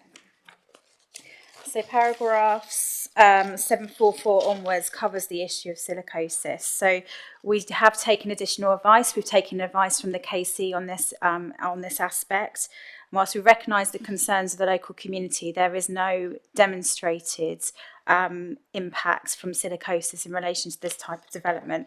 And it's really important to draw your attention to paragraph 750 of the report, which relates to the Lee Castle appeal decision, which is explicitly clear, which says there is no UK established or recommended ambient air quality standard for RCS, which is RCS is defined as the respiratory crystalline silica. And no recommended methodology for assessment. And basically in the inspector's decision, it says very clearly, no cases of silicosis have been documented among members of the general public in Great Britain, indicating that environmental exposures to silica dust are not sufficiently high to cause this occupational disease. And that's really clearly set out. So whilst we recognise the concerns, there is no evidence to suggest that this will be an issue on this site.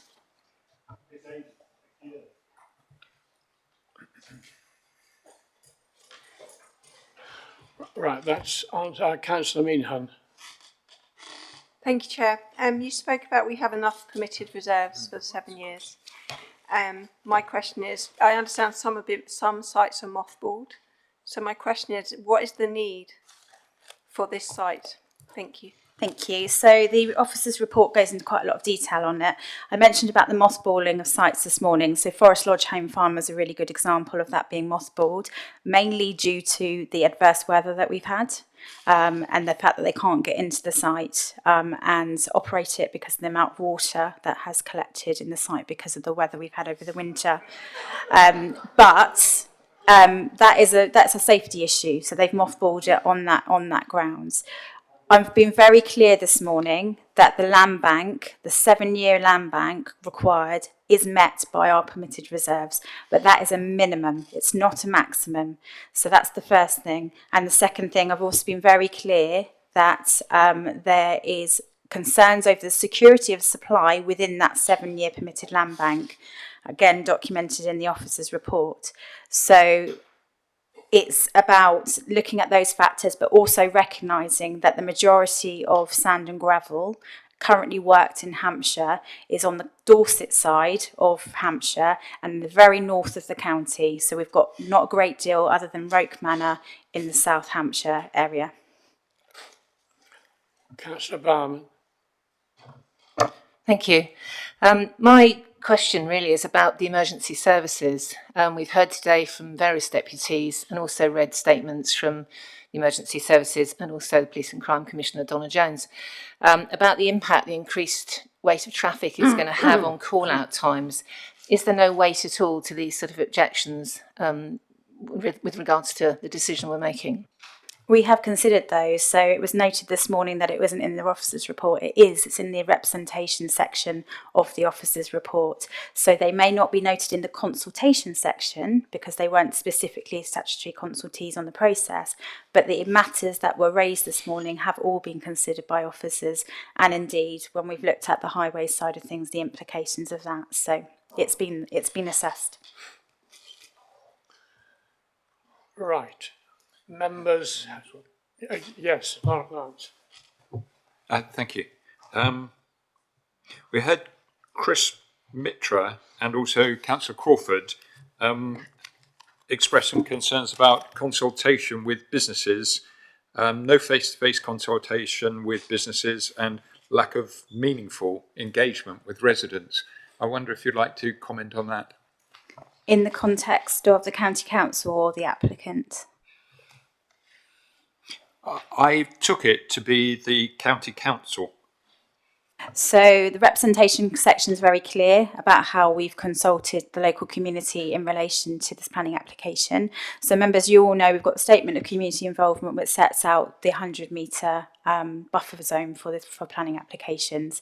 Because of my previous involvement in the site and knowing the interest in the site, we extended that significantly to try and include as many interested parties wider than that 100 metre as we can. So that's quite clearly set out in the report. I have attended a number of public meetings, particularly with the parish council on this, and so I have been out and done some public engagement work, and obviously we have consulted the local community in accordance with the statement of community involvement when we've had that additional information submitted as part of the planning process. So that's where we are as a planning authority. I can't comment on what the applicant undertook. Thank you. Any other questions of any of the officers in relation to this report? If there are none, then I think we now go into debate on the merits of this application and in particular also the recommendations. Before we go into that, can I ask whether or not anyone at this stage is thinking of putting forward an amendment? Keith. Might be useful now. Yeah, no, okay. I've got 4 so far. I'll send these to you, James, and Lisa. And you've seen 3 of these before. Yeah, I've taken James' advice on removing reference to para 114 of the MPPF in the first of those. I think to pick up this in the round first. I'm in somewhat the unusual position. We don't often get situations where a local member ends up having to sit gagged for 2.5 years as a member of the Regulatory Committee for fear of losing his ability to take part in the debate at the Regulatory Committee, which is where I've been over the last 2.5 years. So I have a degree of empathy with the residents of Hamble who sat through 2.5 years of this hanging over them in a way which I think personally is just totally unreasonable, the length of time this has gone on.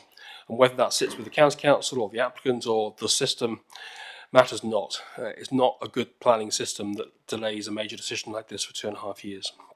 I hope we can all agree on that, regardless of what we think about the proposal. And something's been clear from day one on this, I think, which is that there is a genuine and real and rational concern in the local community about the traffic impact and about the health impact of this proposal. And I think we do need to think about the recommendations in the round. And I understand Lisa's position about not as a professional planner herself, always being prepared to defend other reasons for refusal that others, including us as members of the committee, have put forward. I think we're in quite an unusual position here in that it's been evidenced today that we have a body of expert witnesses in the community that would be more than happy to take part in any appeal process on conditions here. And my sense from the quality of those expert witnesses in technical issues that I wouldn't dream of understanding to the degree that they do, that they will be able to put up a strong case, certainly as good as any applicant could put up, or indeed as any strong as any KC could put up on either side of the debate. So I'm not that worried in the round about Lisa and her team being able to defend additional reasons for refusal. We have people who can do that for us. The issue is always with reasons for refusal as to whether they are reasonable, because that's the test of the appeal that matters. Is it reasonable for us to say black is white? No, it isn't. Is it reasonable to say that on the balance of probability there are some concerns here that we don't believe have been addressed by the application? That is reasonable. And I think some of the issues that we've heard this morning around particularly air quality and dust, where we're not experts, and we have competing experts arguing the case on both sides, it is not unreasonable for us to come to the conclusion that on the balance of probability, given the weight and quality of the expert witnesses we've heard, we err on their side, not on the applicant's side. And that, I think, is a really important thing for us to take into account. So I do think we should pick up the amendment that's been discussed about Natural England's objection on policy 3. I think, although I haven't formulated words on it yet, we ought to do something about policy 10 as well, in the same regard, because a lot of what was said by those witnesses, with their long string of qualifications, related to those health impacts, and in particular the issue about the air quality management area at the top of Hamble Lane, almost regardless of the position of the adjacent schools that I know we're concerned about, even if we haven't necessarily got the full evidence to pick up on. I think we also need to strengthen the recommendation B to specifically pick up some of these traffic concerns, because I think it's pretty clear that, and the report says this at some length. I haven't got the paragraph in front of me right now. The report itself says at some length that there is an identified adverse impact on the development of the highway network that won't be satisfactorily mitigated by the proposals. So it's perfectly reasonable for us to put those points. You want to interrupt me at this point, I think? Sorry, it's being suggested by legal that you get your amendments. You've got them, so you can put them up on the screen. Seconded. Well, but people haven't said what they are yet, so how do they know if they want to second them or not? If we have that, with your permission, Chairman, if we have a short adjournment, we'll have the... So we'll pass it round. Oh, okay. It's only us that's seen it. Yeah, no, I thought you were going to put them on the screen. Yeah, I just want to make sure that it's, no, we fine. all know. Fine. I'm grateful for you to Yeah, return, terrific. Keith. I'll pause at that point. Right, we'll adjourn then for 10 minutes in order that we can pass round the proposed amendments so that we can all see them.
You start the webcam again.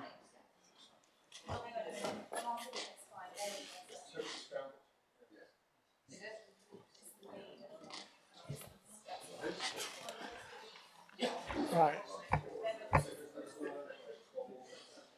I can assure you on our screen it's fine. I think the system looks like it's just crashed. So, and if we can have you a little bit of help, please.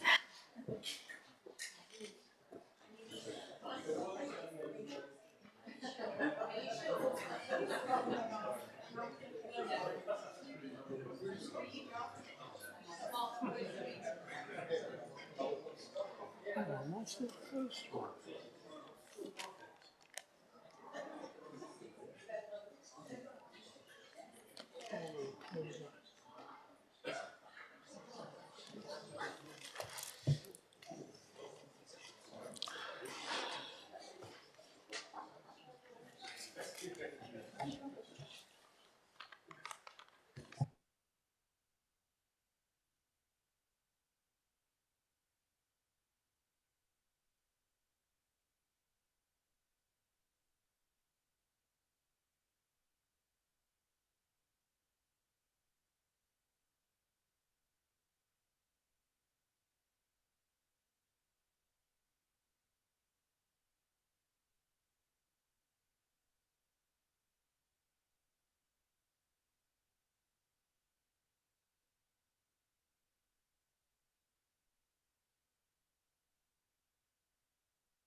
Do a printout for everybody as we think it might be easier. So it'd be another 5-10 minutes.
the recommendations as on screen as far as I can.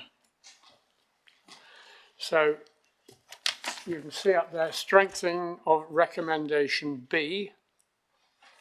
On the basis of the information before the Minerals and Waste Planning Authority, the proposal is considered to be contrary to Policy 11, Transport Infrastructure of the Eastleigh Borough Local Plan, Policy 12, Managing Traffic of the Hampshire Mineral and Waste Plan 2013, insofar as the identified adverse impact of the development on the highway network would not be satisfactorily mitigated and the development would not propose sustainable transport modes.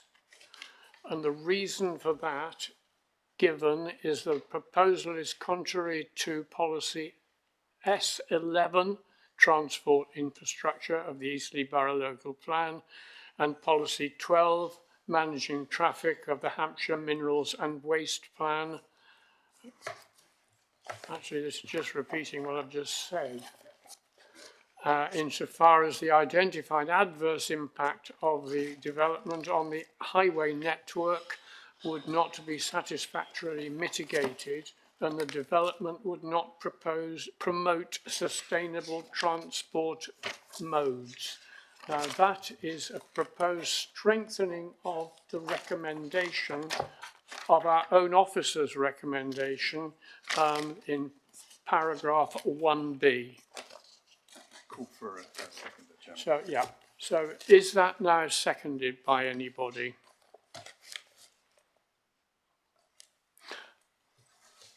Councillor Rod Cooper. Right. The next, unfortunately, Chairman, yes. I've got to go on to the next one. Have we got the next one? Can we get it up on screen? Shall I read it? No, I'm just waiting for it to be on screen since Roger wants everybody to see it, and I think they should. So, recommendation C. On the basis of the lack of an immediate need for additional materials extraction,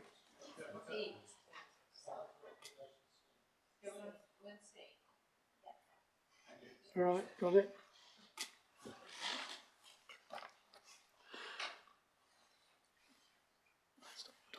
Based on NPPF 2023 adopted and emerging minerals and waste plans, the outstanding issues with the planning application, traffic and highways air quality, and the objections to the emerging minerals and waste plan Hamble airfield site allocation, the principle of development cannot be supported at this time.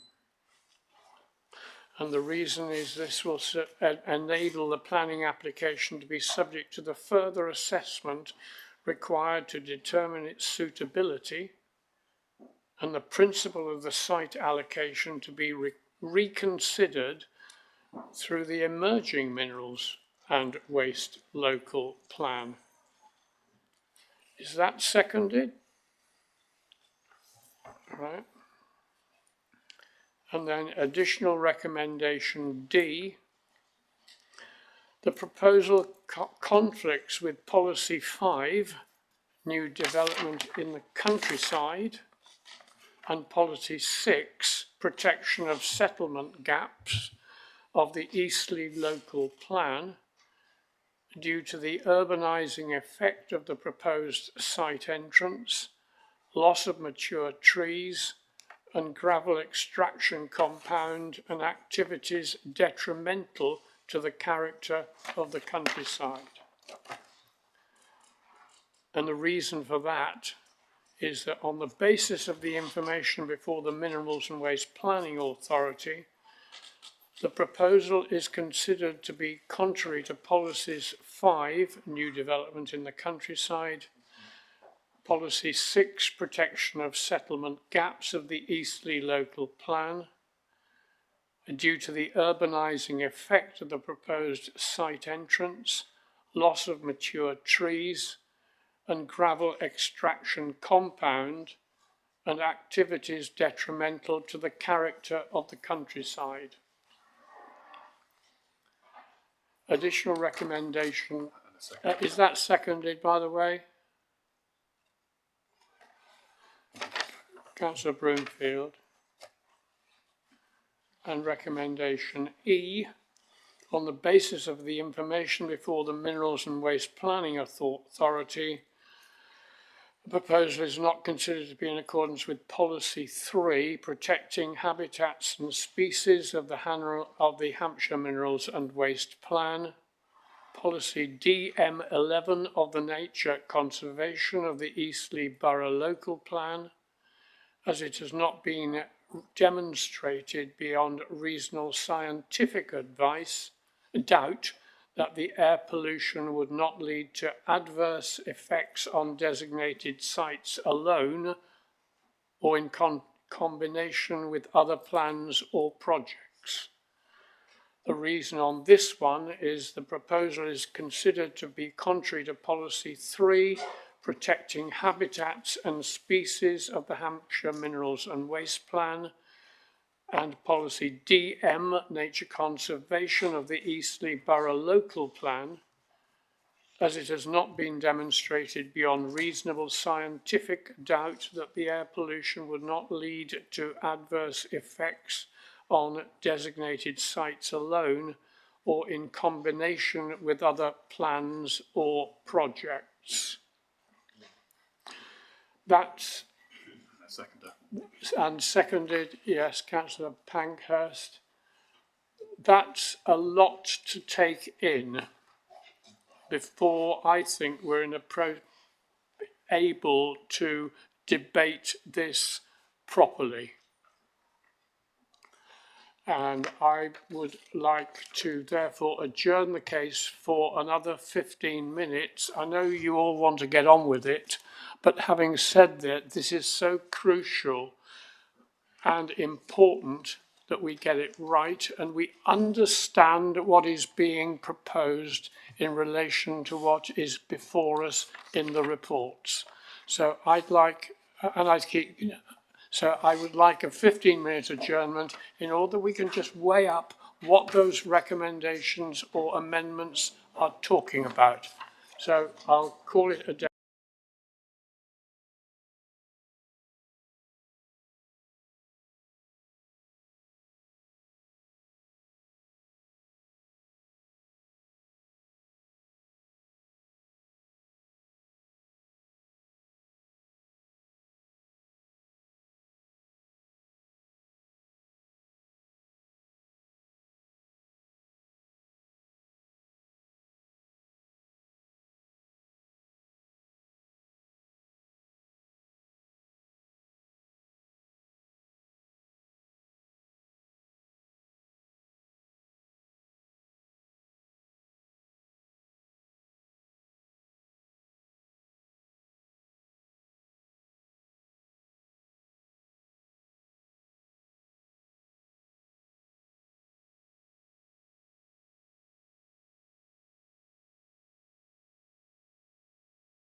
resuming where we are, we are now going to, I'm going to take each amendment in turn and invite debate on each item. So the first item is, as set out on the paper there, that is an amendment of effectively recommendation of our own officers, paragraph B in the recommendation. And that is the Councillor Howes considers a strengthening of that recommendation, and I assume he will now speak to it.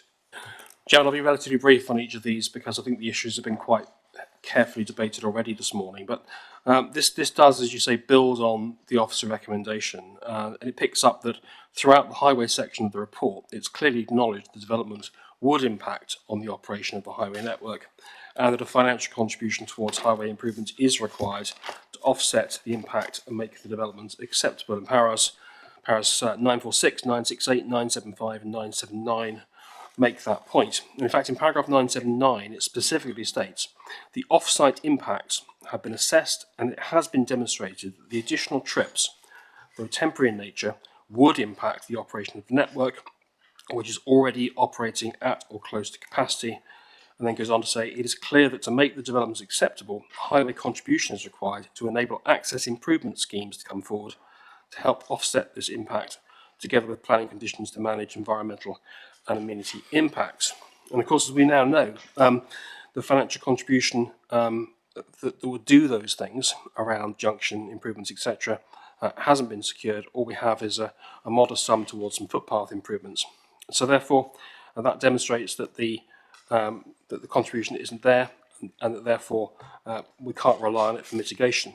And so in the absence of that mitigation, I think it has to be concluded that the development would have an adverse impact on the highway network, not just the development would not promote sustainable transport. So the additional wording just needs to be strengthened, and that picks up those points. It also gives a hook if it's helpful later in the appeal, if there is an appeal, because it refers to the Managing Transport Policy, Policy 12. It gives the option of being able to cover issues around the air quality management area, which we debated at some length, or we had debated for us this morning at some length by residents, community groups and expert witnesses that were making the point that there will be an impact on the air quality management area. So I move that recommendation, Chairman. Thank you, Councillor Howes. Councillor Cooper, I think you wanted to second it. Indeed, Mr. Chairman. A fact from another committee, 3,250 boats in the Hamble River, with people coming from places like Oxford, Camberley, Farnborough. The pressure on the highway as it stands at the moment is close to capacity. I support the amendment because I don't feel that the infrastructure, the road infrastructure at the moment could cope with additional 144 HGV movements, adding to the already high load on that road's infrastructure.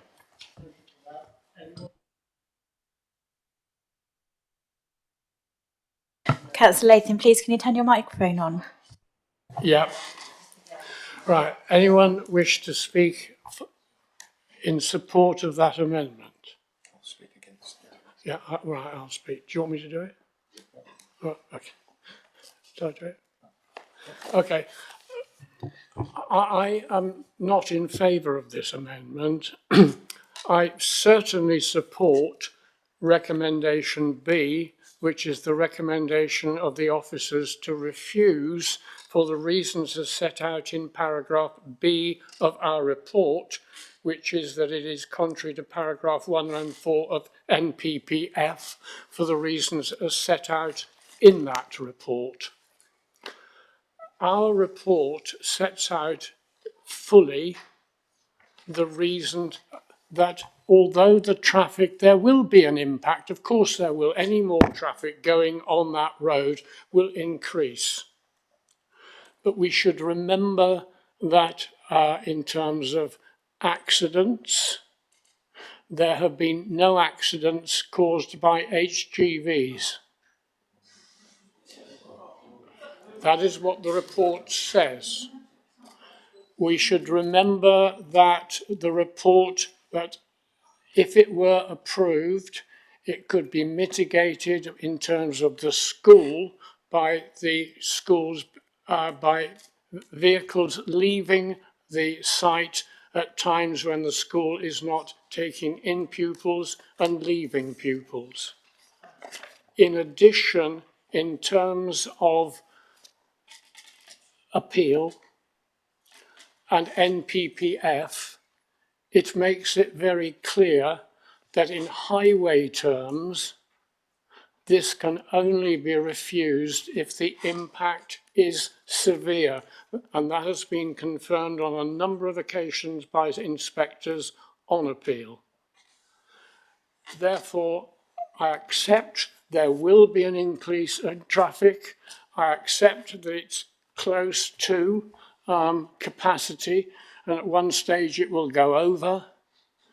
But we have our officers' recommendation, we have their report, that is what we would be, that is what they have said, and I can't see how, if we added this amendment, we would be going, I believe we would be going against our own officers' recommendation, and therefore I will support recommendation B of their report, but I won't recommend the amendment. So that's where I am on it.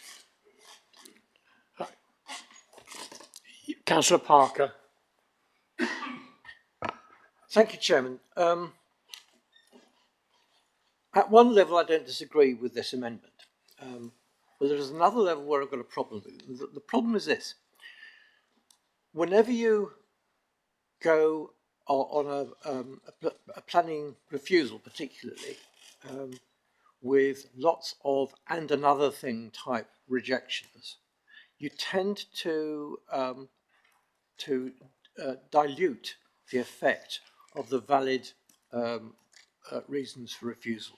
And I've seen this happen elsewhere, where a refusal has been sustained for a single impact on a single bedroom in a single house, when all the other stuff got thrown out of the window. So I really think that we need to be a bit careful about and another thing type reasons for refusal. In this instance, the difference between the original B and what this one is saying is quite radical, because the one is in particular dealing about walking and cycling and all that kind of stuff. And this is talking about sustainable transport modes, which is a much broader thing entirely. If you're going to do that, you need to have a separate reason for refusal with proper reasons to support it. And I don't think that's what we've got here. So I will be voting against recommendation B. If somebody wants to come back with a kind of recommendation B and a half that actually justifies the increased traffic reason within itself, then I'd be happy to consider it. Anyone else want to speak on this item before I move on to, sorry, Lance, yeah. Councillors, our officers have heard the expert witnesses and they've already considered the information they've been given, and they've still given us the report. So I think the original report is robust enough. I don't see the need for a seconding to revise it. Right, if we've all agreed, well, we've all had our say on that one, can we move to additional recommendation C, please? Keith. Chairman, are we going to vote on these individually, or how are you going to handle the voting? I was going to... Voting at the end, Councillor House, still in debate. Individually? Yeah. Yeah. Okay. Yeah. Mm-hmm. Okay, you want me to move on to C? Thank you, Chairman. I think it's been demonstrated this morning that we already have a 7-year land bank as required by the NPPF, and indeed a steady and adequate supply of minerals. At present, therefore, our requirement is met, 7.36 years against the adopted plan target, and indeed that's 12.73 years against the 10-year average of 0.74 million tonnes per annum.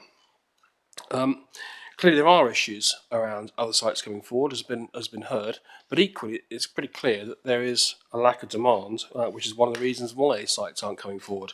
And that's hardly surprising given the movement we've seen over a long period of time now, and we're talking about 15, 20 years, of move towards the use of more recycled aggregates and reducing the amount of landborne aggregates that are needed in the construction industry, and indeed the minerals that come from dredging, as happens here along the river, along the Solent, and into the wharves at Southampton.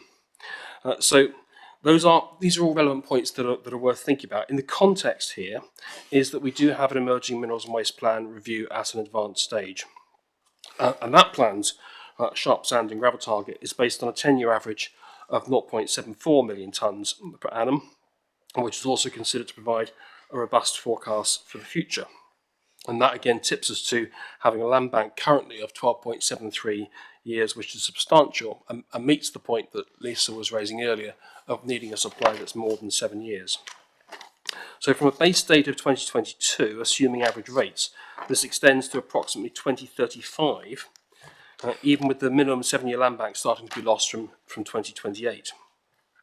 The plan allocates draft allocations which exceed its target by 18% or 2.5 million tonnes, 2.56 to be precise, with a further 2.75 million tonnes anticipated to come from allocated sites.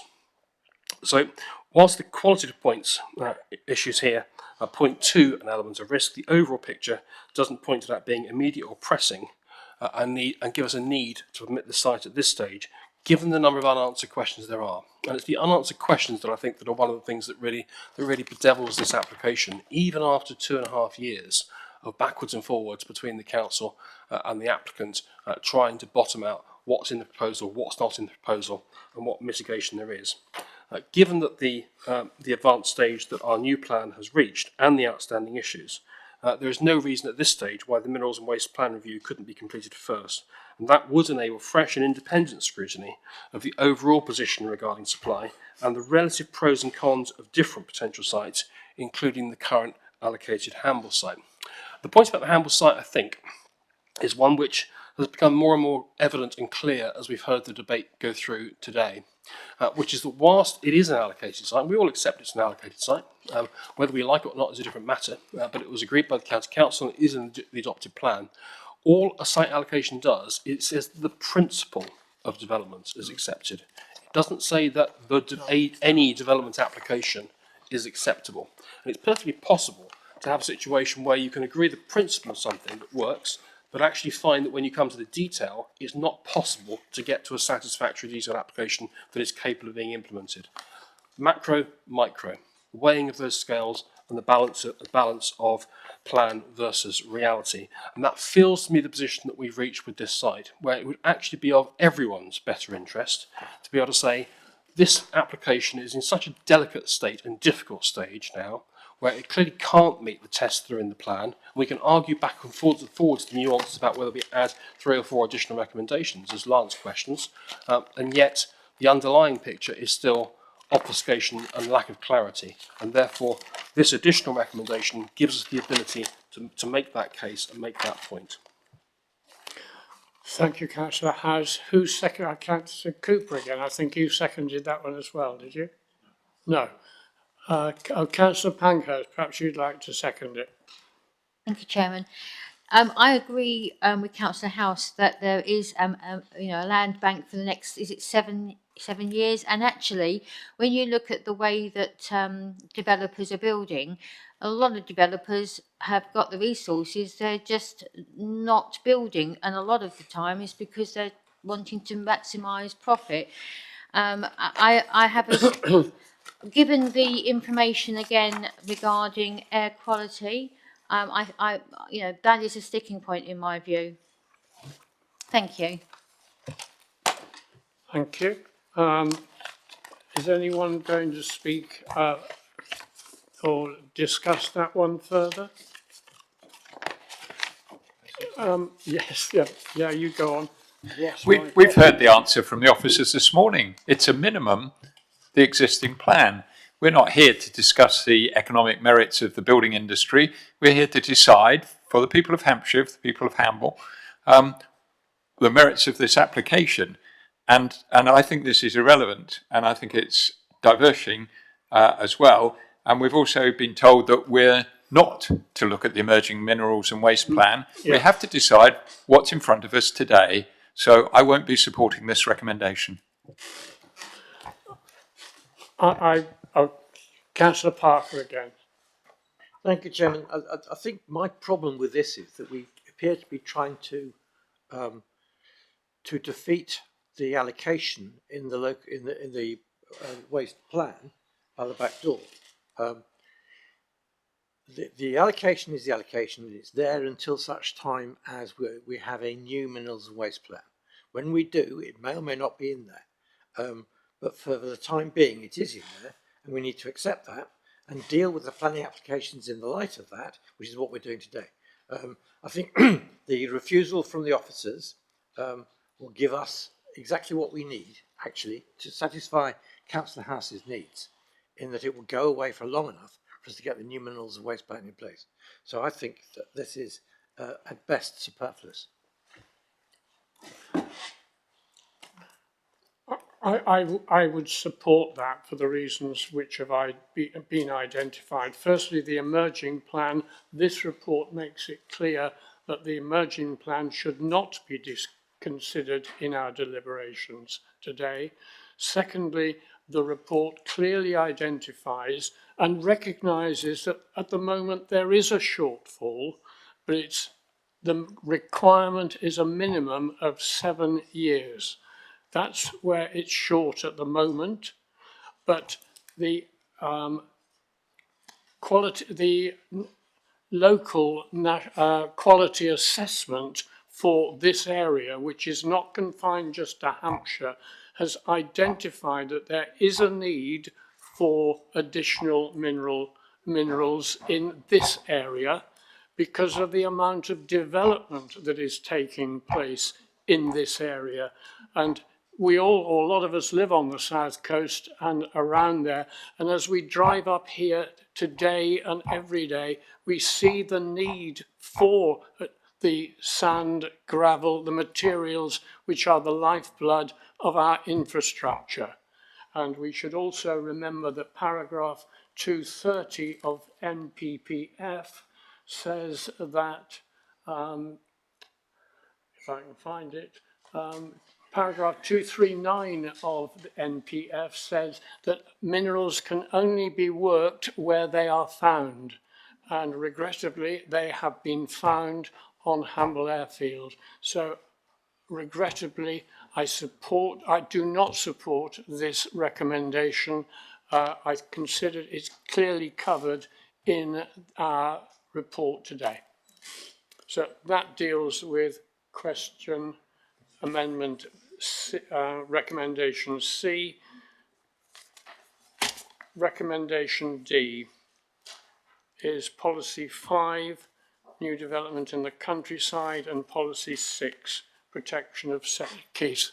Yep, thanks very much, Chairman. This one is a simple statement of fact. Clearly, it's for colleagues to consider whether they consider the facts to be weighty enough to substantiate an objection. However, it is a statement of fact. The proposal does conflict with policy S5 and policy S6 of the Eastleigh Local Plan due to the urbanising effect of the proposed site entrance, the loss of mature trees and gravel extraction compounds, and activities detrimental to the character of the countryside. Those who went on the site visit will appreciate the countryside nature of the section as you run between Burslem and further to north, down through the open countryside, over the railway bridge, and don't reach the urban area until just about the primary school on the right-hand side. The entrance will further urbanise the land in between the two settlements. That is defined as countryside in the Eastleigh Borough Local Plan, and the northern half of the side is also defined as settlement gap. So this is a simple statement of fact and would strengthen the recommendations for refusal. Who seconded that one? Councillor Broomfield. Thanks, Chairman. There's a certain irony here in that my own division is currently losing quite a lot of mature trees and has quite a lot of activities detrimental to the character of the countryside. So I think it's only fair that I stand up for the people of Councillor House's division. I can't think of anything less good for the character of the countryside than having gravel extraction on Hamble Airfield. I think it's just the wrong place all round, and I think the effect it would have on the people of Hamble is incredibly detrimental. So for that reason, I will be supporting this amendment. Right. Anyone to speak against it? Well, I suppose my counter-argument on this one, firstly, if we were to approve it, we would be in great danger on an appeal. But in particular, if we're going to take into account the contents of this officer's report, could I direct you to paragraph 371, which says the conclusions on a location in the countryside. The site is located in an area of countryside and within a settlement gap.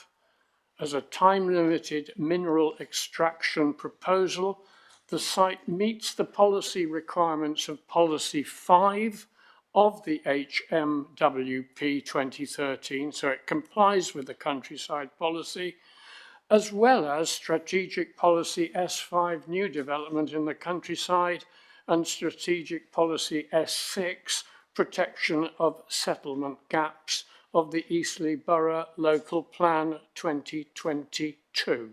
So that's the reason why I would oppose that one. So we move on now to additional recommendation E. Yeah, thank you, Chairman. This one is really straightforward. It's slightly more words, but it's basically the debate we've already had around the Natural England late objection that came in last night, which we had a bit of an exchange on before we broke for these amendments to be circulated. So I think this is already clear in everybody's minds already. Right. So anyone, you're supporting that? Councillor Pankhurst, what would you like to say on it? Ditto. Ditto, okay. Well,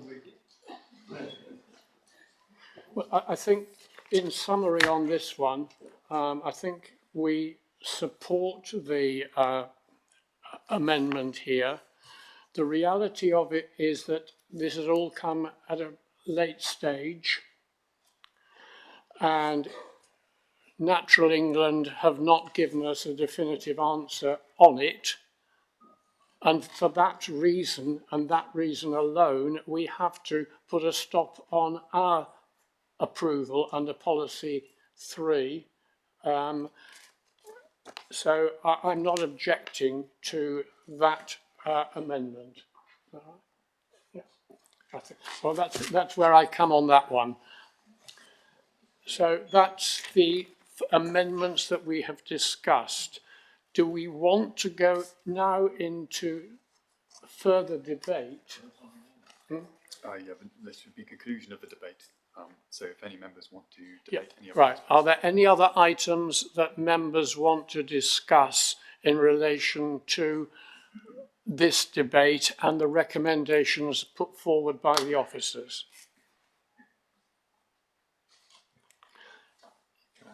Yep.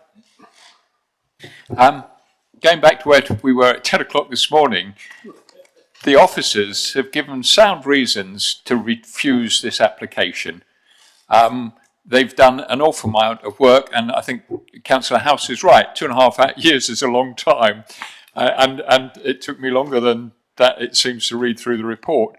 But it's very comprehensive. They've covered all the angles. They've taken in all the expert advice. They've listened to 5,000 and more responses from the community. And they've come up with the reasons for us to refuse this. They've given us a recommendation to refuse. I think that's robust enough for us to do just that. And we don't need these secondary conditions. Councillor Taylor. Thank you, Chair. Yeah. Oh. I am thinking of this as a whole, really concerned about the air quality, and I accept what the officers say about the report, and I've read some of the issues in the report where it says that things like there's no reported silicosis in the general public and so on. However, silicosis is an issue. It is recognised as a serious illness. It is recognised by the House of Commons Select Committee that it is in 2020 that it is now in fact the new asbestosis of the era. It is recognised by the Health and Safety Executive as a COSH issue, and that the extraction of sand and gravel produces silica, and that the methods used are high risk, and that they have quite a high level of demand about what should be put in place. So I am concerned about that. I think this, but I accept that, on either side of the argument, either side could raise enough experts to argue with each other till kingdom come. But I think we have to acknowledge the fact that it is a serious condition, that nearly 4,000 people a year are dying of silicus-related illnesses. Most of it is being classed as occupational illness, but that does not stop that being a public health issue. And one of the reasons why we may not have records is because it has been taken away as being a reportable illness. So I have grave concerns about it. I want to register those concerns. I'm not putting forward an amendment, even though, I might want to, because I accept that, in an appeal situation, every side could probably muster as many arguments as they possibly could. But I do think it is wrong that we don't acknowledge that as a serious risk. It's acknowledged as a serious risk to the workforce. People will be working on that site, and they are just as entitled to be considered as a public health issue as any other person. So I'm raising those concerns as part of my issues on the debate, although I'm accepting the difficulties and I'm not putting forward an amendment. But nonetheless, I just want to make that clear. Thank you, Councillor Taylor. Thank you for that. Councillor Price, Thank you, Mr. Chairman. I've been on this committee for some time, and I can remember a number of occasions we've sat here, we've had a report, and good reports from our officers, as this is. It covers all the issues and all the points, and I know a lot of hard work has been put in by them. And we've sat here, and then we've listened to the arguments from objectors. And although the officers on other occasions have put forward recommendations to approve, we've gone against them and rejected applications because of what we've heard. I think what we've heard today, we've got a very good report from our officers. What we've heard from all the objectors is a number of issues which they do not think. They have got some very good experts to support their arguments of what really is wrong with the report. So we have the two sides, and we are sitting here almost as a jury, and we've got to weigh up the two, because with all respect to our officers, in a number of these issues, they have to take professional advice, and then they have to then put that advice into their report, because they're not professional in that particular area. So we've got the two sorts of experts on either side, and I think we have to come down on the side of being cautious and looking at it from the community point of view of what is right in that community. Knowing the area, I could never think of a worse place to put a sand and gravel extraction site. As has been said, you'd never put a school next to one. So why go and put a extraction site next to schools? And the highway network there is not capable of taking it. And we have to make sure that we have good arguments which can be sustained in an appeal. I know from the officer's report they have good QCs who would support the arguments as they've put them here. But I'm sure Councillor House has put some very good extra ones to us, which I think we should support, because I am positive in my mind with the way that the community around that area has actually come together and have got the expertise to also put forward. And I think that should there be an appeal, the council will defend it in the way that it can through its QCs. But I'm sure we will have the support of the residents and their experts to defend it as well. So it won't be just the council left on its own to defend it, which is usually the case. In this case, I don't think that will be the case. So I think we should support these extra conditions and refuse the application. Thank you, Roger.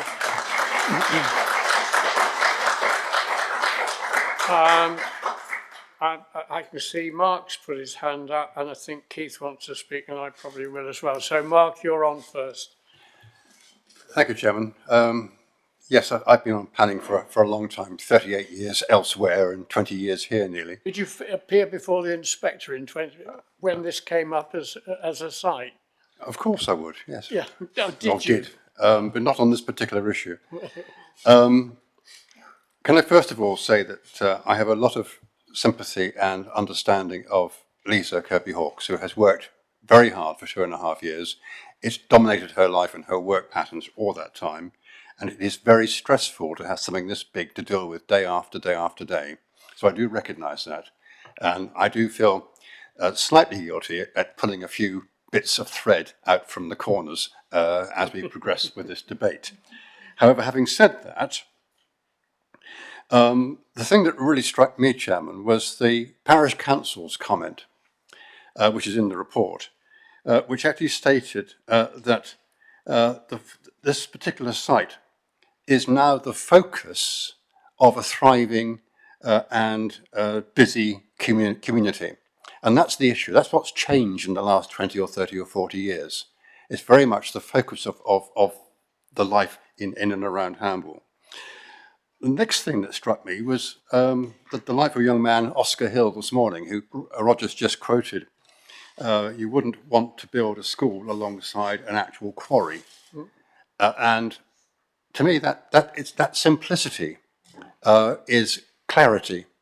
And the great thing about the report we've had from Lisa is that it's full of detail, it's full of clarity, but it's very much based on objectivity and balance as she perceives it and so on. When I go and see the site, I have an emotional response to it. I have a subjective response to it, and that is as valid as an objective response, quite frankly. And when I heard Oscar say, you wouldn't want to build a school alongside a quarry, I said, yes, that's it. That's exactly what we're here to decide and work out. And basically what Councillor House's amendments do is try and encapsulate the simplicity of Oscar's comment and make it something real in planning terms without losing any credibility. The other thing that strikes me is that when I went to the site, and I know Hamble well, I've been sailing there for the last 50, 60 years, is that if something looks right in planning terms, then it usually is right. And when I walked around the site and went down the lane again and then Satchell's Lane as well, it didn't look right, Chairman. It looked completely wrong. And so I then had to find a way of expressing my subjectivity and my emotional response in a planning way. Well, Councillor House has done that for us this afternoon, and for that I thank him. So I'm going to be supporting the amendments.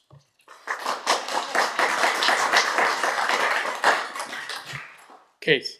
Yep, thank you, Chairman. I think I'm struck by the site visit again. There were several people on the site visit who walked around the airfield and the surrounding area and looked at some of the homes and looked at the community and looked at the activity. And they came up with phrases like, this is a really lovely place. This is a beautiful place. And it was kind of like oh, I didn't really know this was here.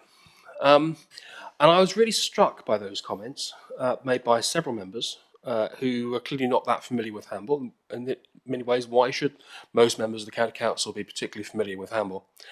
And it resonated with me alongside everything we've heard from the residents and their teams of experts today. And to sum it up, it's about this, it's not just a tick box exercise that we're going through here. We are a planning committee, we are doing a planning job, but I think we're also trying to work out where do we actually want this to get to eventually. And I suspect that the summation of the debate is, I'd be surprised if there was anyone here who was really comfortable with the idea of the airfield now being a gravel extraction site. I really would. Based on everything they've heard, all that evidence, all those people from the community making their argument. So I look at the report. I even unusually printed the whole thing. I can recycle it by using the other side of the pieces of paper, and will do, because I wanted to make sure that I could look at it in a fresh way again, not just on the screen when you only see little bits at a time. And the report, when you take it as a summation, basically says this is not a good site for gravel extraction. All right? And it accepts that it can't actually evidence some of that fully, all of the way. The points about traffic, the points about some of the issues around air quality, but it kind of feels wrong. How do we deal with it feeling wrong? The report comes to a couple of conclusions for reasons for refusal, both of which I think in the round the applicant could probably overcome. And I think that would be a shame, a big shame. If we are to go to an appeal, we need to have a body of reasons that collectively and cumulatively are capable of making the case that this site doesn't work. It might work in broad policy allocation site terms. There's gravel there. In theory, it can be extracted. But there isn't a site like Hamble. There isn't a site that combines a primary school, a secondary school, a doctor's surgery, homes on 3 of its 4 sides, and then one of Britain's most prized marinas, just on the edge of the downslope from the airfield to the river. Less apart from 3 major factories in an urban area where we very rarely see urban factories anymore. Urban factories that have managed to work with the community and be supported by the community and contribute back to that community over the course of many years. So how do we get to that where we think we want to get to, which is to say, we don't like this, we don't feel comfortable with it. We need to have a critical mass. It would be impossible to write 20 amendments today for reasons for refusal. And that was Lance's point that I agree with. You don't put forward, you don't throw everything at it. You rationalise your argument to those where you have an opportunity to make a reasonable case, which is what a planning appeal is about, a reasonable case, backed up by evidence, backed up by representatives of the community, including their prized experts, including those of international renown, who I'm certain would be happy to appear at an appeal on our behalf. How do you put that lot together? You put it together by a reasonable package of amendments that say this site doesn't work. That's what I hope we've got in front of the committee at this stage this afternoon. If you start knocking these out, you have the effect of weakening that overall package. So I would urge colleagues to give the community of Hamble the benefit of the doubt this afternoon, because this is their last chance. We, us, are their last chance before this goes to an appeal, if it goes to an appeal. And I don't think we should weaken that by minimising their opportunities. And I hope colleagues will bear that in mind when they vote on these amendments, even if they're not comfortable individually with any one of them, to say, yeah, we'll give Hamble that chance. Thank you. Thank you, Keith. May I say that I respect what both of you have just said. I went on the site visit as well, and I loved the site. It was a lovely place to be. You have spoken through the heart, and I acknowledge that. I am just going to come in, not with the heart, but with the head. And I fully support the recommendations for refusal as evidenced by the officers, because they are defendable on appeal if it were to go to appeal, and they would be good reasons that we could give which would not be challenged and would not leave us open to costs. My worry about your recommendations or amendments are I don't think they are defendable because they are all contained in the report.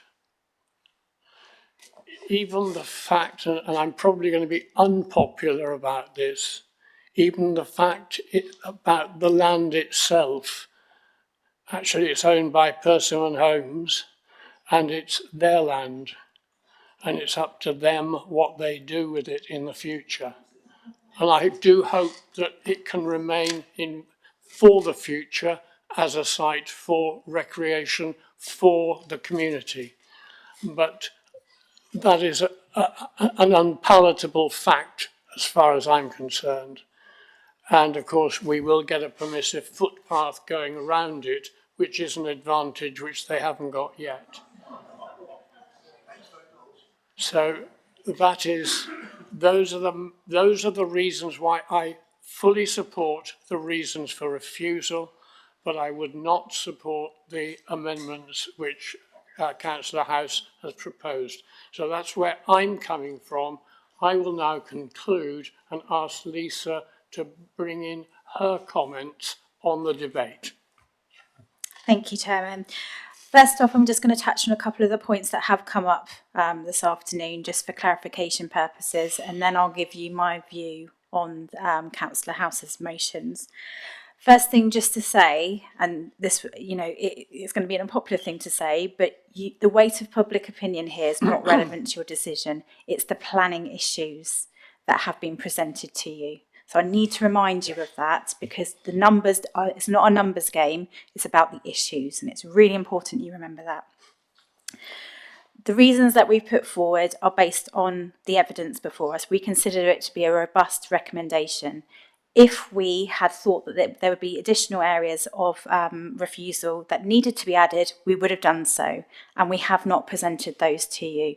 We are absolutely adamant that we have put the best possible recommendation before you, and the report documents that. In relation to need, we've talked about it again a few times today, but it is really clearly set out in your report in paragraphs 235 and through to 253. Security of supply is a significant issue here, and so it's something just to remember about. It is in South Hampshire. The market, heard a bit about the lack of demand and everything this morning and this afternoon. Look at the LAA is very clear about all of this. We've got the evidence. It's been considered as part of the application.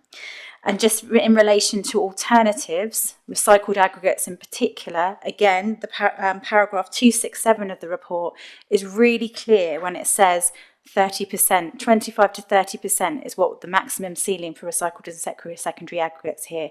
So we're not in a position to replace a quarry with recycled and secondary aggregates here. So I just want to be really clear about that. You will have heard that before, and you're going to hear that again as we go through other quarry applications. In relation to health and silicosis, again, there's been a fair amount of discussion about this, and I absolutely recognise the concerns that have been raised by the community here. But the research and the evidence and the case law and the cases we have in front of us are showing that silicosis is not an issue for this type of development. Maybe for other developments, I don't know, I'm not an expert on other developments, but for minerals, there is no clear evidence on silicosis, and we've sought legal advice on that matter, and that is what is reflected in your report. In relation to air quality impacts specifically to do with public health, safety and amenity, we'll talk about the ecology side in a moment. We consider this has all been suitably assessed. There is no reasonable grounds, in our view, to refuse this application on air quality grounds, and I have significant concerns that I have to convey to you that we will not be able to defend this at a planning appeal on any of the grounds in relation to Policy 10, based on the evidence we have before us. I have to be open and I have to be clear with you on that. We consider that the applicant has done everything it needs to in relation to being compliant with the policy in our plan, so Policy 10, the relevant national policy and guidance on this, and indeed the IAQM guidance in relation to this aspect.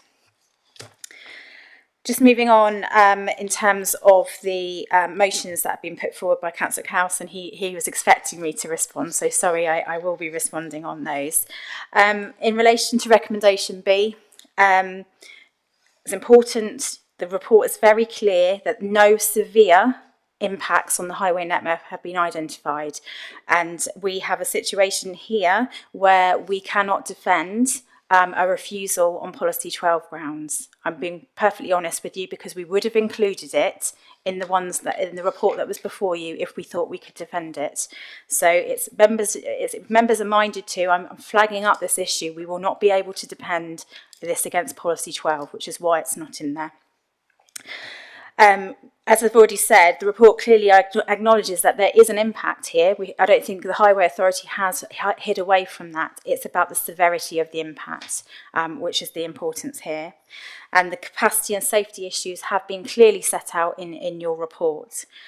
What, from my personal opinion, in terms of the Minerals and Waste Planning Authority, the issue we've got before us is about the mitigation, and that's why you have the recommendation, that reason in there about the mitigation before you today. In relation to recommendation C, so this is the one in relation to the emerging plan, highways, air quality, and objections to the Minerals and Waste Plan. First thing, we cannot consider the emerging plan today as part of decision making. It's clearly set out in the report. KC Advice has also confirmed this, so it cannot be taken into consideration. That is something that will be needed to be considered at a later stage as the plan moves through the plan making process. The need issues I've already mentioned in relation to this. I do not think the position that's put in recommendation C is defendable. The reminder that the land bank is a minimum, it's not a maximum, and they're identified areas of security of supply that I've already identified. I've already identified as well that we cannot defend a position on air quality grounds, and I'm going to be bluntly honest with you about that. And this reason also covers about highways, of which we've already got a reason which essentially is there. So I do not view that we can and we will simply not be able to defend recommendation C. Recommendation D, also I have significant concerns, particularly because paragraph 368 of the report is very clear that the Eastleigh Borough Council's landscape officer confirms that the site is not intrinsically in conflict with those policies in the Eastleigh Borough Local Plan. That's clearly set out in the report. We also have no objections from landscape in relation to this, in terms of its location in the countryside, and indeed the mitigation and landscaping scheme that has been put forward as part of the proposal. And just a reminder, it is in the countryside, but most applications you see in for quarrying will be in the countryside. So you've seen this before. They can only be worked where they are found, and that is a matter of geology, I'm afraid. It's about whether the proposal was acceptable, which needs to be your focus today. And then finally, in relation to recommendation E, the wording that's before you has been drafted with Councillor House and is based on the advice I've had from Natural England overnight. I have already indicated to you that we do not agree with the position that Natural England has taken on this. However, it will be down for them to defend their position at planning appeal on this. Officers cannot defend this. It will be down to Natural England because they have provided the advice on this aspect. So I am content that the report is a robust recommendation to you. It's for you to decide what the decision is on this. Thank you.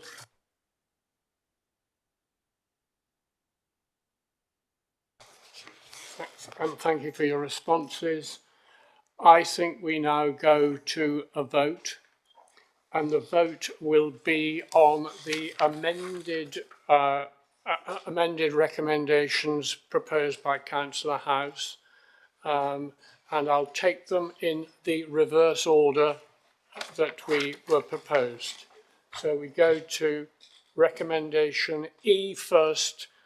That was the last one that Lisa mentioned. So those in favour of that recommendation, which should be added to any other recommendation. Do we approve that recommendation?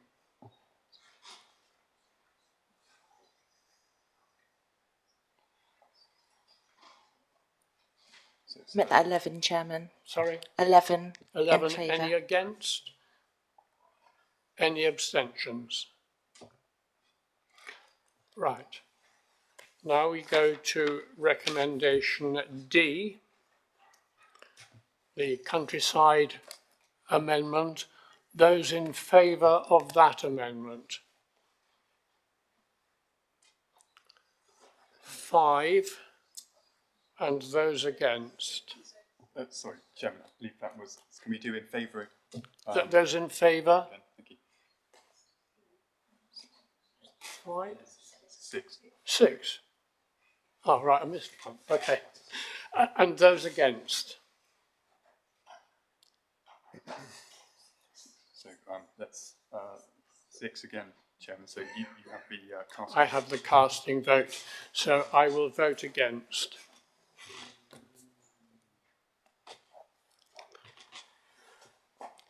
Then we go to C.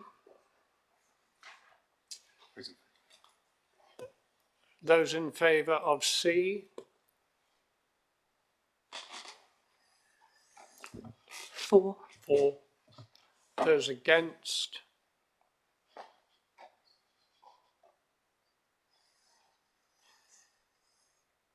7.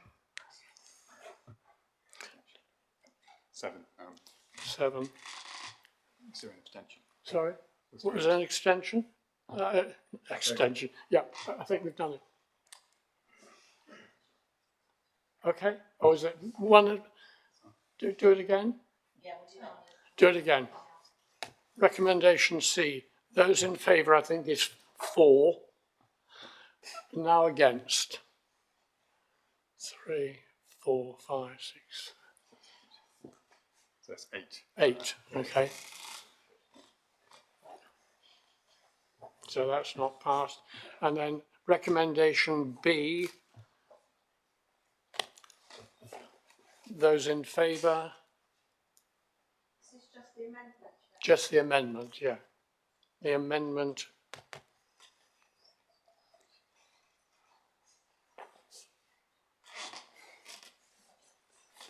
Six in favour, Chairman. Those against?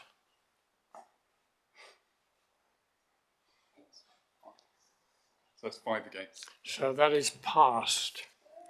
So now it's the recommendation as amended. Yes, so we now go back to the original recommendations as amended. Amendment. You may want to have a shorter if it's helpful to. Yeah, Lisa we'd like a shorter adjournment, at least Lisa would. So we're going to have an adjournment for 5 minutes.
to the vote on the last item.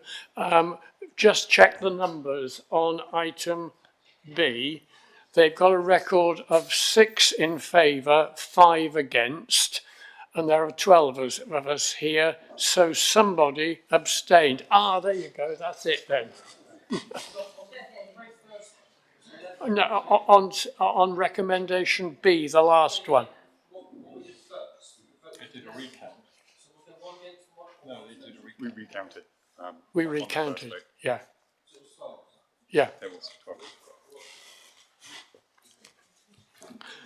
So we are now, oh, thank you. We are now going to the recommendations arising from our debate.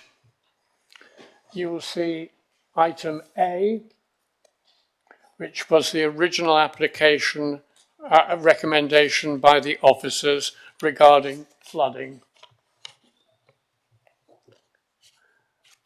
B, do we take them individually? Or do you, no, we take them lot. So that's the total recommendation. B is the amended recommendation as passed by us this afternoon, which is Keith House's recommendation, which we approved. And finally, C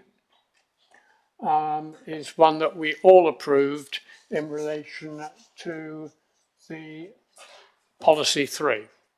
So those in favour of those recommendations, can you show by hand? –